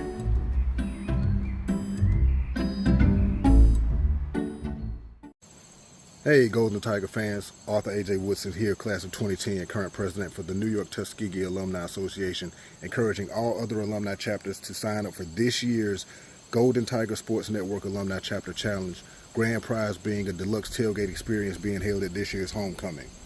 Sign your chapters up now so that you can be a part of the weekly score predictions, trivia during the game, and even have a live check-in during the game on the GTSN if your chapter is hosting a watch party. So sign up and be a part of this year's Alumni Chapter Challenge. One of our alumni chapters from across the country will be rewarded with that deluxe homecoming tailgate event. We'll start our first tally of scores next week on the broadcast from Benedict. Give you an idea about the leaderboard as we head into the fourth game of the season. And the alumni chapter with the most points at the end, we will treat it with that at homecoming 2025. Does that deluxe package include a parking pass? Oh, good call. Yeah, you got to be able to. You got to be able to get on campus to get to that. At the corner, Tuskegee with Garmin on a catch on a long pass across the field, and got enough for a first down. A very dangerous pass there. Garmin got deep downfield in the second quarter. He probably went back to his quarterback and said, if I have single coverage, you have to find me, because the safeties for Jackson State are not playing on Garmin's side for the most part. Flag on that play at the end of it. Looks like it's going against Jackson State. So that'll be an add-on for Tuskegee after the catch by Garmin at the sideline. But really want to go back to your point in all seriousness about the parking pass for homecoming. We saw that in the game under the lights the other night in terms of what the strategy is for Tuskegee to handle that heavy load of traffic that comes with homecoming. And the idea is to keep everybody off campus with their cars and then bus them in from various locations in the city to Abbott Memorial Stadium. Well, you know how I discovered the parking situation at Tuskegee during that first night game the hard way is because I got stopped trying to go through the gate. Well, you didn't flash that $1 million smile is what got you. See? After the first down pickup, Bill going to shoot it upfield just to a spot on the throw. Flag there on A.J. Hall's pushed down the field. He was covered by Venarius Cheney down the field, and Cheney got too close, so TU will benefit from the penalty there. Cheney's going to get caught for the defensive holding call. He goes to the sideline, pleading his case to his coaches on the Jackson State bench. So Hall drawing that infraction against Cheney. And after the catch from Garmin, the assessment after his catch, and after the interference on this play, Tuskegee going to be in business close to the red zone of Jackson State. And the officials are hearing it from the Jackson State faithful on the near sideline, on the home side right below us. Now, you recall last weekend, Tuskegee, with Central State having a couple of opportunities to break into the scoring column late in the ball game, Tuskegee's defense held, and that's what this crowd wants here at Jackson State, to hold Tuskegee off of the scoring board. But Tuskegee now with a fresh set of downs at the 29 of Jackson State, trying to get their first score of the ball game. Movement up front by TU. My, oh my. E.J. Hall was going in motion and turned his route upfield too early. Johnny Morris saw EJ move, so Johnny moved as well. And TU will be moved back 5 as a result. We saw a penalty kill a promising drive for Tuskegee in the first half of play. And as this fourth quarter is starting to unfold here, hopefully we don't see it here on this drive. TU benefited by a couple of penalties prior to that one by themselves. Quick pitch right side. Johnny looking for space. Now steps back to the outside, drew the defense to the inside, but the coverage at the corner just too strong by Jackson State. One thing that stands out, Charles, is the athleticism of the Jackson State defensive backs. Tuskegee has some very gifted players on offense, but they're just not able to shake the Jackson State defenders who close very fast, probably faster than what Tuskegee's used to seeing. Yeah, it's difficult to describe that, but you are absolutely right, because on that play you saw it. That's a play when Johnny gets to that sideline, dances and fakes to the inside. He knows he's got that outside now to his own, but these players a little bit bigger, a little bit faster. You don't get the things that you normally think you'll get. Bill on the ground. Tuskegee. Morris fights off one would-be tackler on a hard attempt to tackle there at the initial contact, but worked his way into the inside and got it down near the 25. Morris took a direct hit from Kazarius Bowie right in the middle of the field. Got a rise out of the crowd, but to his credit, Morris kept his feet going, picked up an additional 4 yards. You see Johnny without his helmet. He is the most unassuming person you can ever imagine. You would think that, God, he can't be the running back, but he plays outside of his character when he gets on the football field. Hard pickup there, a 4 on the play by Morris. Good job by him. Football at the 25-yard line, never quit in him. Bill in shotgun. They bring a man in motion. They're going to keep it on the ground. Now ball fake by Bill. Nicely done, but he threw it too high for E.J. Hall, who was skying up near the 15.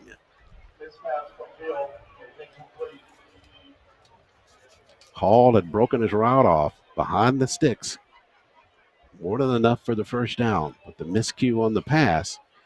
And TU now has to settle for a field goal attempt by Larkin Ryans. This one will be from 42 yards out. Brent to hold. He's hit from 42. Larkin has. Jackson State, you know, going to be coming at this one. They got it down. Kick blocked at the line of scrimmage. Jackson State just answering every call that's put out by TU to try to score the football. They got a surge that time on the inside, a flag coming in at the back of that play after the football's already rested into the end zone. Big number 76, Ivan Williams of Tuskegee, pleading his case to the officials. He lost his helmet. No flag was, well, let's sort it out. That flag came late, Mark, once that ball was bouncing into the end zone. We'll check that out. I don't think it's going to impact that. I know Jackson State was diving on it in the end zone. I almost made the move of calling that prematurely, but the officials are huddled up at the 15-yard line. Flag is down at about the 12, as you mentioned, deep in the area where Jackson State was receiving the punt, or after the kick. You could sense it at the line that Jackson State, aware of the fact that they can keep Tuskegee scoreless in this ball game. They had a nice surge up front and got a hand in there on that kick. Larkin had to really start that lower in the drive to push it up and out toward the end zone. The officials are still discussing this. We're going to get a call sooner or later. I think we're going to have it sooner now than later.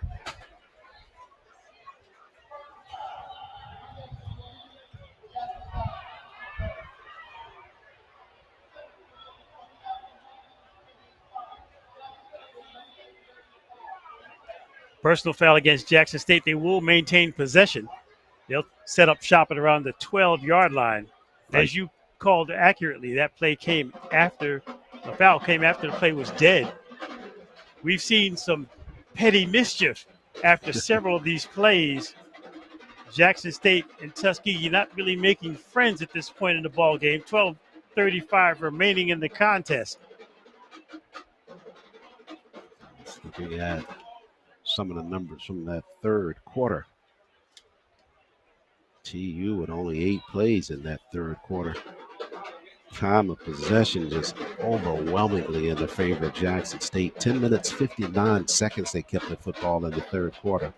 21 plays for 163 yards in that quarter alone against Tuskegee. A lot of damage done there in terms of extending or expanding on their score. Well, everything points back to Tuskegee, Charles, not being able to run the football. They came into the second half with -5. They've only totaled 23 yards on the ground in the entire ball game. So after the assessment, Jackson State from their own 12.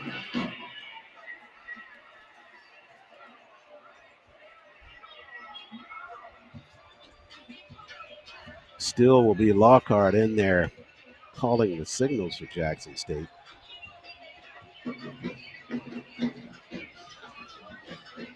I think we'll get another read on that last in just a second, but I think those 23 yards referring to were those 23 that they got in that third quarter versus the entire game. That was only the stat for that third quarter of action. Yeah.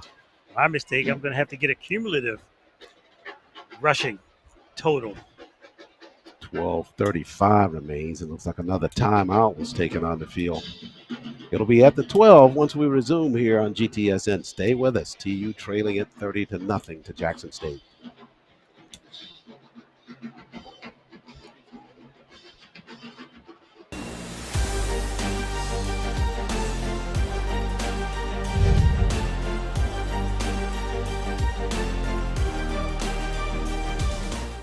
Broadcast coverage of Golden Tigers athletics is brought to you by the following. The U.S. Coast Guard, always ready.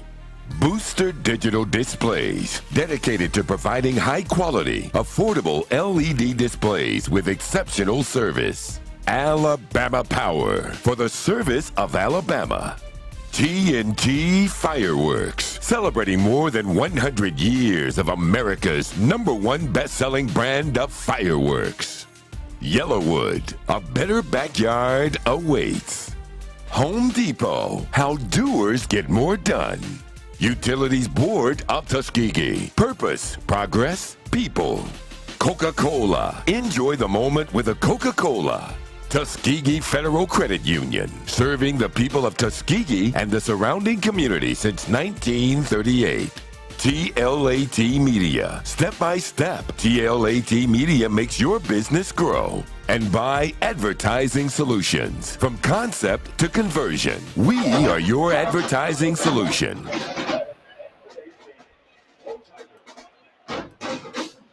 Back live here at Mississippi Veterans Memorial Stadium. Jackson State with a 30-0 lead over the Golden Tigers of Tuskegee.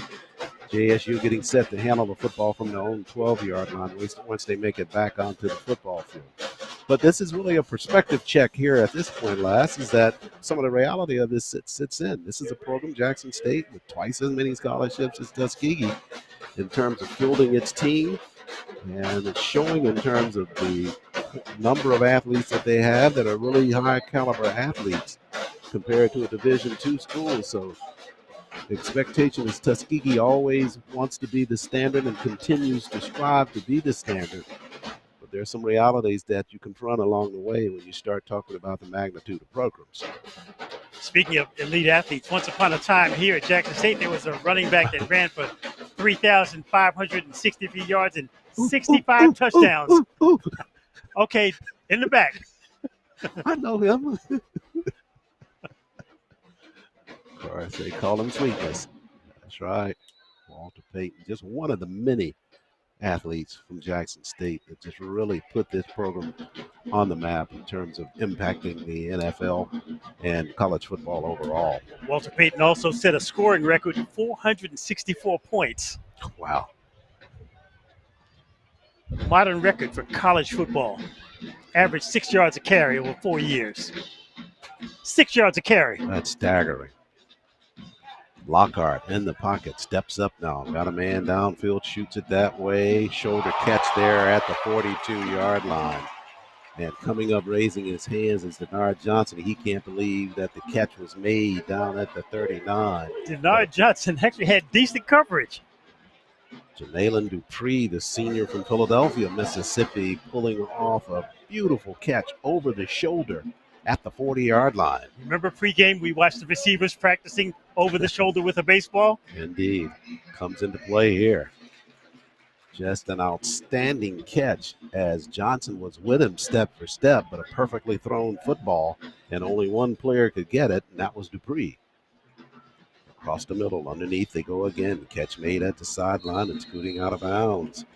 Another catch there by Dupree. Back-to-back wraps by him. Note the difference in the delivery of the football where the running backs can turn and run with it. Makes all the difference in the world. You keep them in stride, you get positive things.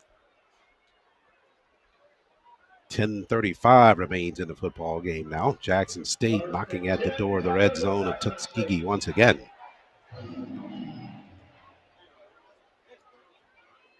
Lockhart on the ground, straight ahead there, turning it toward the inside. On the carry is Desmond Moultrie. Moultrie, the grad student from Arlington, Texas, with his first touch of the football, and he got it right to the 20-yard line. A gaping hole in the Tuskegee front.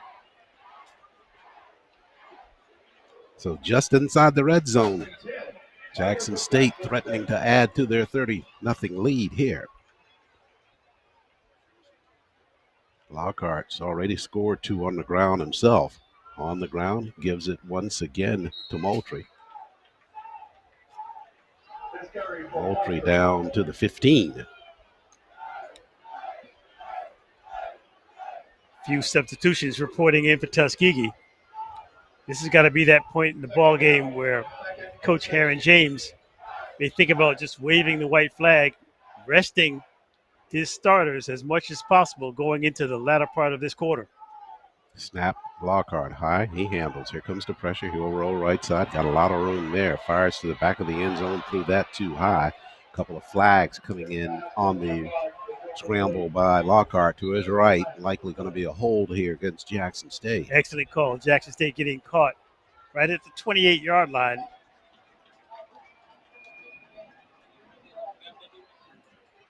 My unofficial count, Charles, that is probably the 6th or 7th holding call against the Jackson State offensive line. I think you're in the right territory with that. I've been hit with that several times. And it's primarily a natural instinct for the linemen when they see that the quarterback's scrambling out of duress or rolling right side unexpectedly. They're just trying to do everything they can to make sure that he stays free. I'm also going to give some credit to the pursuit of Tuskegee because they're able to get those linemen turned and pass them to the point where all they can do is grab onto some jersey to prevent a sack. Nice call. On the ground. Left side this time. Working his way back to the inside on the carry for the Tigers. It's Bryson Moss. DeMarcus Wynn of Tuskegee made that tackle as he's being blocked and going to the ground. That was an extremely athletic play by Wynn, a saving tackle, because if he doesn't make that tackle, about another 10 yards upfield. That's something you can't, from your vantage point as a regular fan, it is difficult to see the kind of effort, something like that. When Wynn makes that kind of play, that's an all-out effort. When you're falling away and you still grab somebody and pull them down, that's desire. What is that drill called? The Oklahoma drill?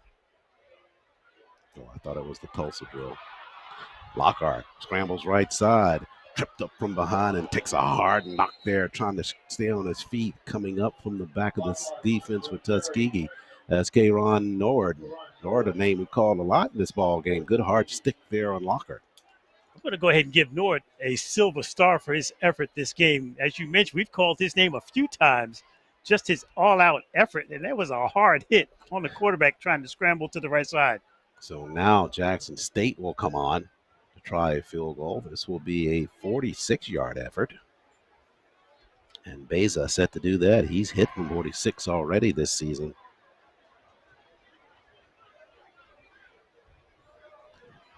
Kick by Beza, more than enough distance on it. Beza pushed it right side and no good. So we tried the 40, it's 8:47 on the attempt, but he missed it right. So Tuskegee prevents any further damage by Jackson State on the scoreboard. We go down to 7:45 remaining in the contest. Jackson State leading it 30-0 over Tuskegee, and it looks like Bill is going to come back with that offense again for TU as they get ready to set this possession. That is a bit surprising to me. Yeah, as I referenced before, this may be just an issue of Tuskegee pride to not come in here and get a goose egg on the scoreboard. But I hear you, what you're balancing it against. Well, in terms of possible sacrifices you could be making here. My only rebuttal to that is that you haven't been successful thus far in scoring. What do you have to lose by seeing what you can do with one of your substitute quarterbacks? Point well taken. Point well taken. We're back in the booth on Thursday night from Benedict College, Charlie W. Johnson Stadium. One of the best stadiums in the SIAC for football action. I've never been to Benedict. How is that? You mean to tell me we've been in the booth for almost 30 years together? I have never been to Benedict College. I cannot count on that from you because you were talking about the fact that you had not been to some place we were talking about on the way over here. And sure enough, after you talked about it for 2 minutes, you're like, yeah, I remember that now. You're going to leave this broadcast booth and say, yeah, I remember being at Benedict. Well, it's interesting. I can read your mind talking about the facility at Benedict. How would you describe their stadium? Oh, similar to this, but a little bit more modern as it relates to the press box. Yeah, it's an absolute beautiful facility up there. You're going to enjoy that. Okay. On a Thursday night, you're going to really enjoy it. Looking forward to it. And Tuskegee looking forward to changing its direction after this ball game concludes to get back into the win column. Came in here undefeated at 2-0. What counts is what Tuskegee's doing on the SIAC portion of his schedule, which they will be full-throated coming into Thursday's action against Benedict. Benedict ranked 7th coming into the conference season, Tuskegee at 3. And coming out of this on short rest, hopefully Tuskegee can have its way against them on Thursday. Bill on a keeper and just gang tackled by Jackson State behind the line of scrimmage. Loss of about 1 on that play.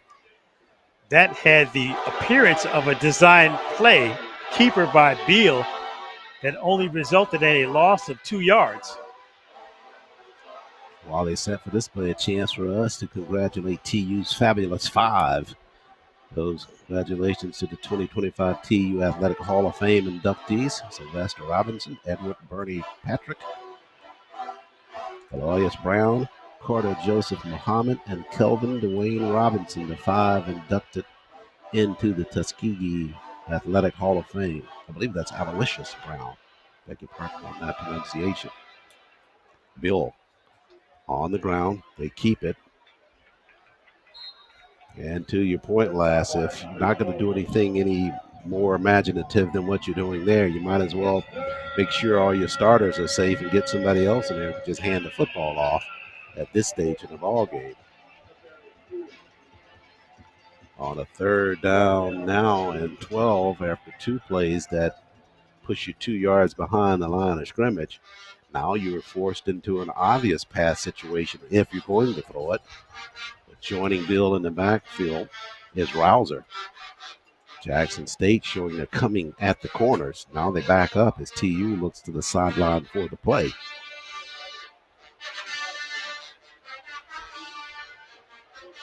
Bill and Tuskegee not clear about the play, and they'll take a timeout here. Total confusion by the Tuskegee offense. Beal looking to the sideline twice, and you can tell just by the body language of some of the players that they're frustrated with the pace of how this offense is being guided. This 3rd down and 12 call is the result of 2 Beal running plays that were totally negative yards. 6:01 remains in the football game. Yeah, you just kind of left scratching your head on this sequence in terms of personnel that's still out there and the choice of plays you're making while these people are still out here on the football field. But they take the time out to unravel it on a 3rd and 12. At minimum, you want the conclusion of this ball game to remain crisp. Tuskegee has got to feel deflated at this point. But this is a point where the leaders on your team really have to step up and remind players that we've got to keep our heads in the game if nothing else. And you recall our conversation over here when we were talking about the point threshold in which Tuskegee could take some positive momentum from this ball game. And you were asking me, I said if they lose by 20 or less, then I think they could at least feel comfortable about coming in here and making a good showing. But right now at 30-0, and the way this thing is kind of playing itself out, Tuskegee likely going to carry more mental baggage away from this football game if things don't change. Well, talking about small victories, if anything, Tuskegee would love to just be able to put some points on the scoreboard. Nobody wants to go home with a bagel. That's exactly the point. I thought that they would be, the statement they were making by keeping Bill and that offense in there is that they would be trying an all-out assault to try to get that football downfield. But the first two plays don't suggest that from the line of scrimmage in terms of the choice to run it. So play has stopped once again. I believe this is an SWAC TV timeout here with 6:01 remaining. Tuskegee trailing 30-0. We'll take a breath as well on GTSN. In fact, they're coming back here. We'll stay with this action if we can. They've already gone right. I love the lake. Yeah. It's like one of the few places I can just let go and be myself. Right there with us. Thanks for bringing us right back in here. 6:01 remaining in the football game. It's a quick time out there as Tuskegee set to go right back to work. Bill going into the shotgun. Jackson State was showing that they were going to close at the corners. They packed 6 up front this time, or 5 up front instead on the line. Bill with the snap, looks upfield. Fires, got it underneath. Pick up of 1 on the catch, though. Not much downfield on that as Cooper dove near up to about a 2-yard pickup on the pass. Once again, another short throw that a receiver has to make an outstanding effort for going to the ground. You're not going to pick up any yards after the catch with that kind of throw. Yeah. So TU forced to punt the football away now with 5:30 and clock running here at Veterans Memorial Stadium. Beal has the stature to survey the field and be much more accurate, but as it stands, he's just been erratic so far this season. Yeah, we've seen it in all of the ball games up to this point that he's had a difficult first half, but in the second half really kind of came to life in the first 2 ball games, but I've not seen that turn of the corner here in this contest in the second half of play. Flag coming here. Looks like Tuskegee's going to be backed up an additional 5 here before they punt the football on a delay. The confounding part about Beal, though, Charles, is that it seems like he has much better accuracy in the mid-range throws that are 10 to 15 yards down the field than he does with the short throws to his backside of the backfield. Nice call, because that's what we've seen this afternoon. Just a little short routes with the receivers trying to get some space to turn upfield. Football just has not put them in a position to be able to do it because they've had to work so hard to catch it, either low or behind them. Kellum to kick it. Nice floater by Kellum. Catch at the 35, dancing toward the sideline and wrapped up there. A good defensive play there by TU. After the exchange of the football, Grayson on the stop for Tuskegee on the punt return. Grayson did an excellent job of breaking down, holding his ground, not going for the footwork of the return man of Jackson State. So JSU will have it with 4:45 remaining. And it looks like it'll still be Lockhart handling the call for them at quarterback. See if they try to go for another score here before time runs off. As the two coaches are friends, I'd be surprised if Jackson State put the football in the air. They run it left side, spinning second wave of the defense. It's Keenan Christian II, grad student from San Diego. Yeah, but you may not have to do it in the air to get the 6, though. That was dangerously close to a face mask also for Tuskegee, as you can see the running backs inside of his jersey was grabbed instead of the face mask as he was pulled to the turf. Christian got 6 on that play for Jackson State. And he'll go to the outside this time. He's trying to break contains. Got a turn at the corner. Hops over one would-be tackler and got a first down as he pushes out of bounds near the 47.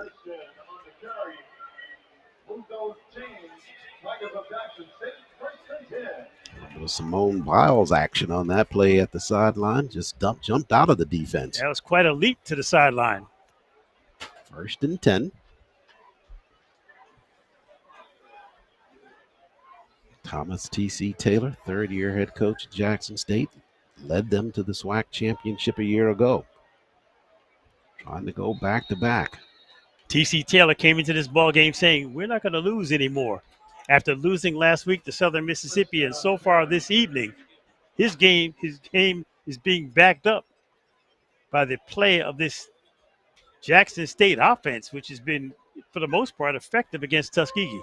Now Jackson State kind of with the ideal schedule, the kind of schedule that Tuskegee really needs at this point in the season. They played Southern Miss last weekend. They get the ball game against Tuskegee here this weekend at home. They have an open week next weekend, and then they will play the team that they defeated for the conference title a year ago, Southern University. So it's shaped up in terms of how they want their schedule to be the best opportunity to win the ball game against Southern coming up on their schedule. That should be a fun matchup. That's one of the traditional rivalries in the SWAC. That one's going to be played at Mumford Stadium on the Southern University campus. This time, Lockhart in the pocket. They'll roll him right side. He's got some space there. Raises, fires at the sideline. Got a man there. He steps on the inside to defeat one blocker there. Slides back out to the outside and out of bounds. Catch made by Kobe Paul. And Paul with some big real estate there for Jackson State. Got it inside of the 30-yard line with 2:30 remaining in the football game. The graduate student Kobe Paul has had an outstanding afternoon catching and running the football. Kobe Paul was one of those players noted as one of the starters that may not play. He's played. He did it. You can't deny that. He has played. They run it up on the inside this time. Jackson State does. Taking the clock near 2:05. And they carry that time by Blunt for Jackson State on the inside. May have gotten a yard. Another timeout taken. I think we're coming to that 2-minute timeout here at the end of the fourth quarter. Exactly, that's what it is. So the teams will get a break here and go to the sidelines with Jackson State leading it 30-0 over the Golden Tigers of Tuskegee. And last, if this isn't a mess, it'll do until the mess gets here. Tuskegee been struggling in this football game.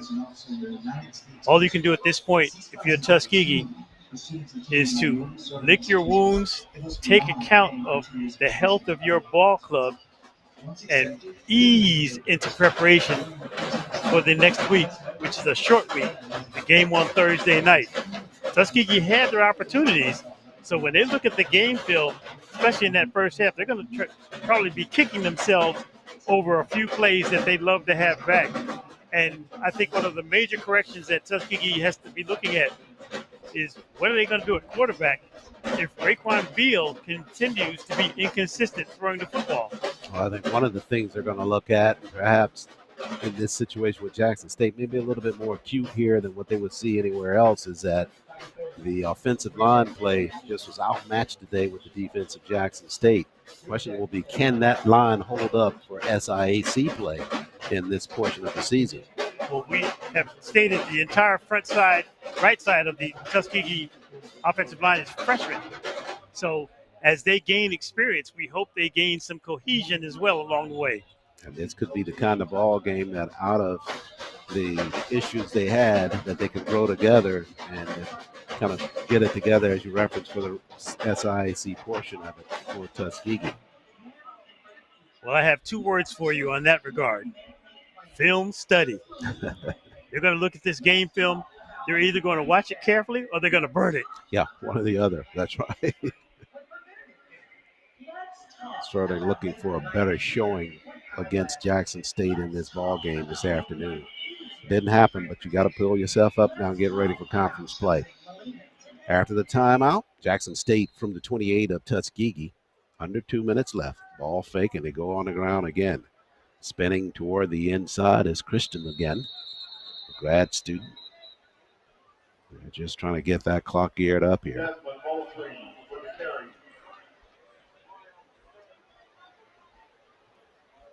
Jackson State, very slow to the line of scrimmage. You're looking at the play clock and the game clock simultaneously.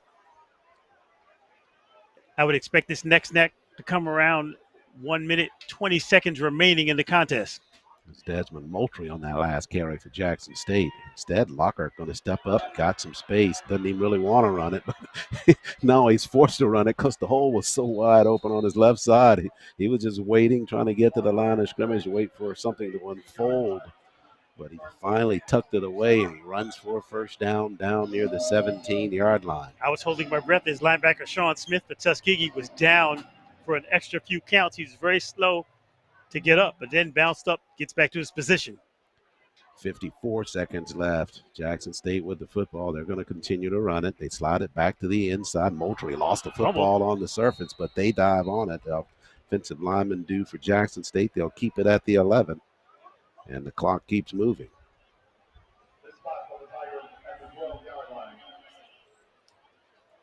Don't believe they have to run another play here. Trying to see what that play clock has down there in the corner.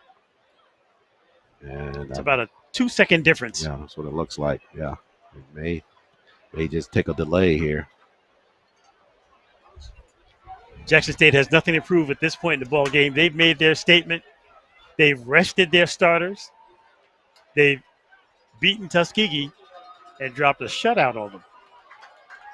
So comes to an end here at Mississippi Veterans Memorial Stadium. The miracle that didn't happen here. Tuskegee loses it 30-0 to the Jackson State University Tigers in an SIAC SWAC matchup. And Jackson State just simply too much for TU here on this Saturday afternoon. Fireworks going off to our right. Jackson State celebrating here. We'll take a break, come back, wrap things up here on GTSN.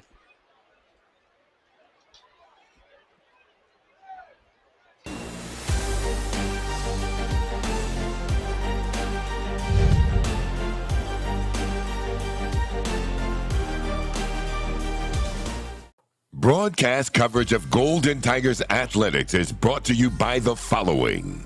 The U.S. Coast Guard, always ready. Booster digital displays, dedicated to providing high-quality, affordable LED displays with exceptional service. Alabama Power, for the service of Alabama. TNT Fireworks, celebrating more than 100 years of America's #1 best-selling brand of fireworks. Yellowwood, a better backyard awaits.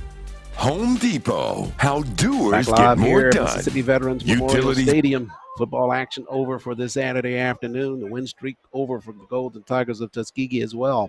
They fall 30-0 to the Tigers of Jackson State University. TU now 2-1 on the season, and Jackson State at 2-1 on the campaign. Non-conference for either team, but the dominance of Jackson State all over this football field this afternoon. Not surprising, but disappointing to Tuskegee that had hopes of playing somewhat even with this Jackson State team. I'm curious whether the team got wind of Jackson State resting a lot of its starters. The challenge for the Golden Tigers is now to collect themselves, regroup emotionally, and see if they can prepare on the short week with a game coming up in just 4 days. We'll meet the Tigers of Benedict College up in Columbia, South Carolina for that contest. And, of course, we'll have the coverage for you right here on GTSN. Special thanks to our TU Game Day Live host, Charles McNeil, and to our wonderful production staff, Marcus and Lisa Burnett. And Mark Lassiter, to you, always great covering Tuskegee football. And we have more of it for you on Thursday night. Special thanks to Tuskegee President, Dr. Mark Brown, Athletics Director Reginald Ruffin, and the outstanding staff in the athletics department at Tuskegee University. And to all of you for listening to our coverage here. We've got more of it for you on Thursday from Benedict. Till then, Charles Ward saying thanks so much for spending part of your Saturday afternoon with us. We'll see you on Thursday night from South Carolina.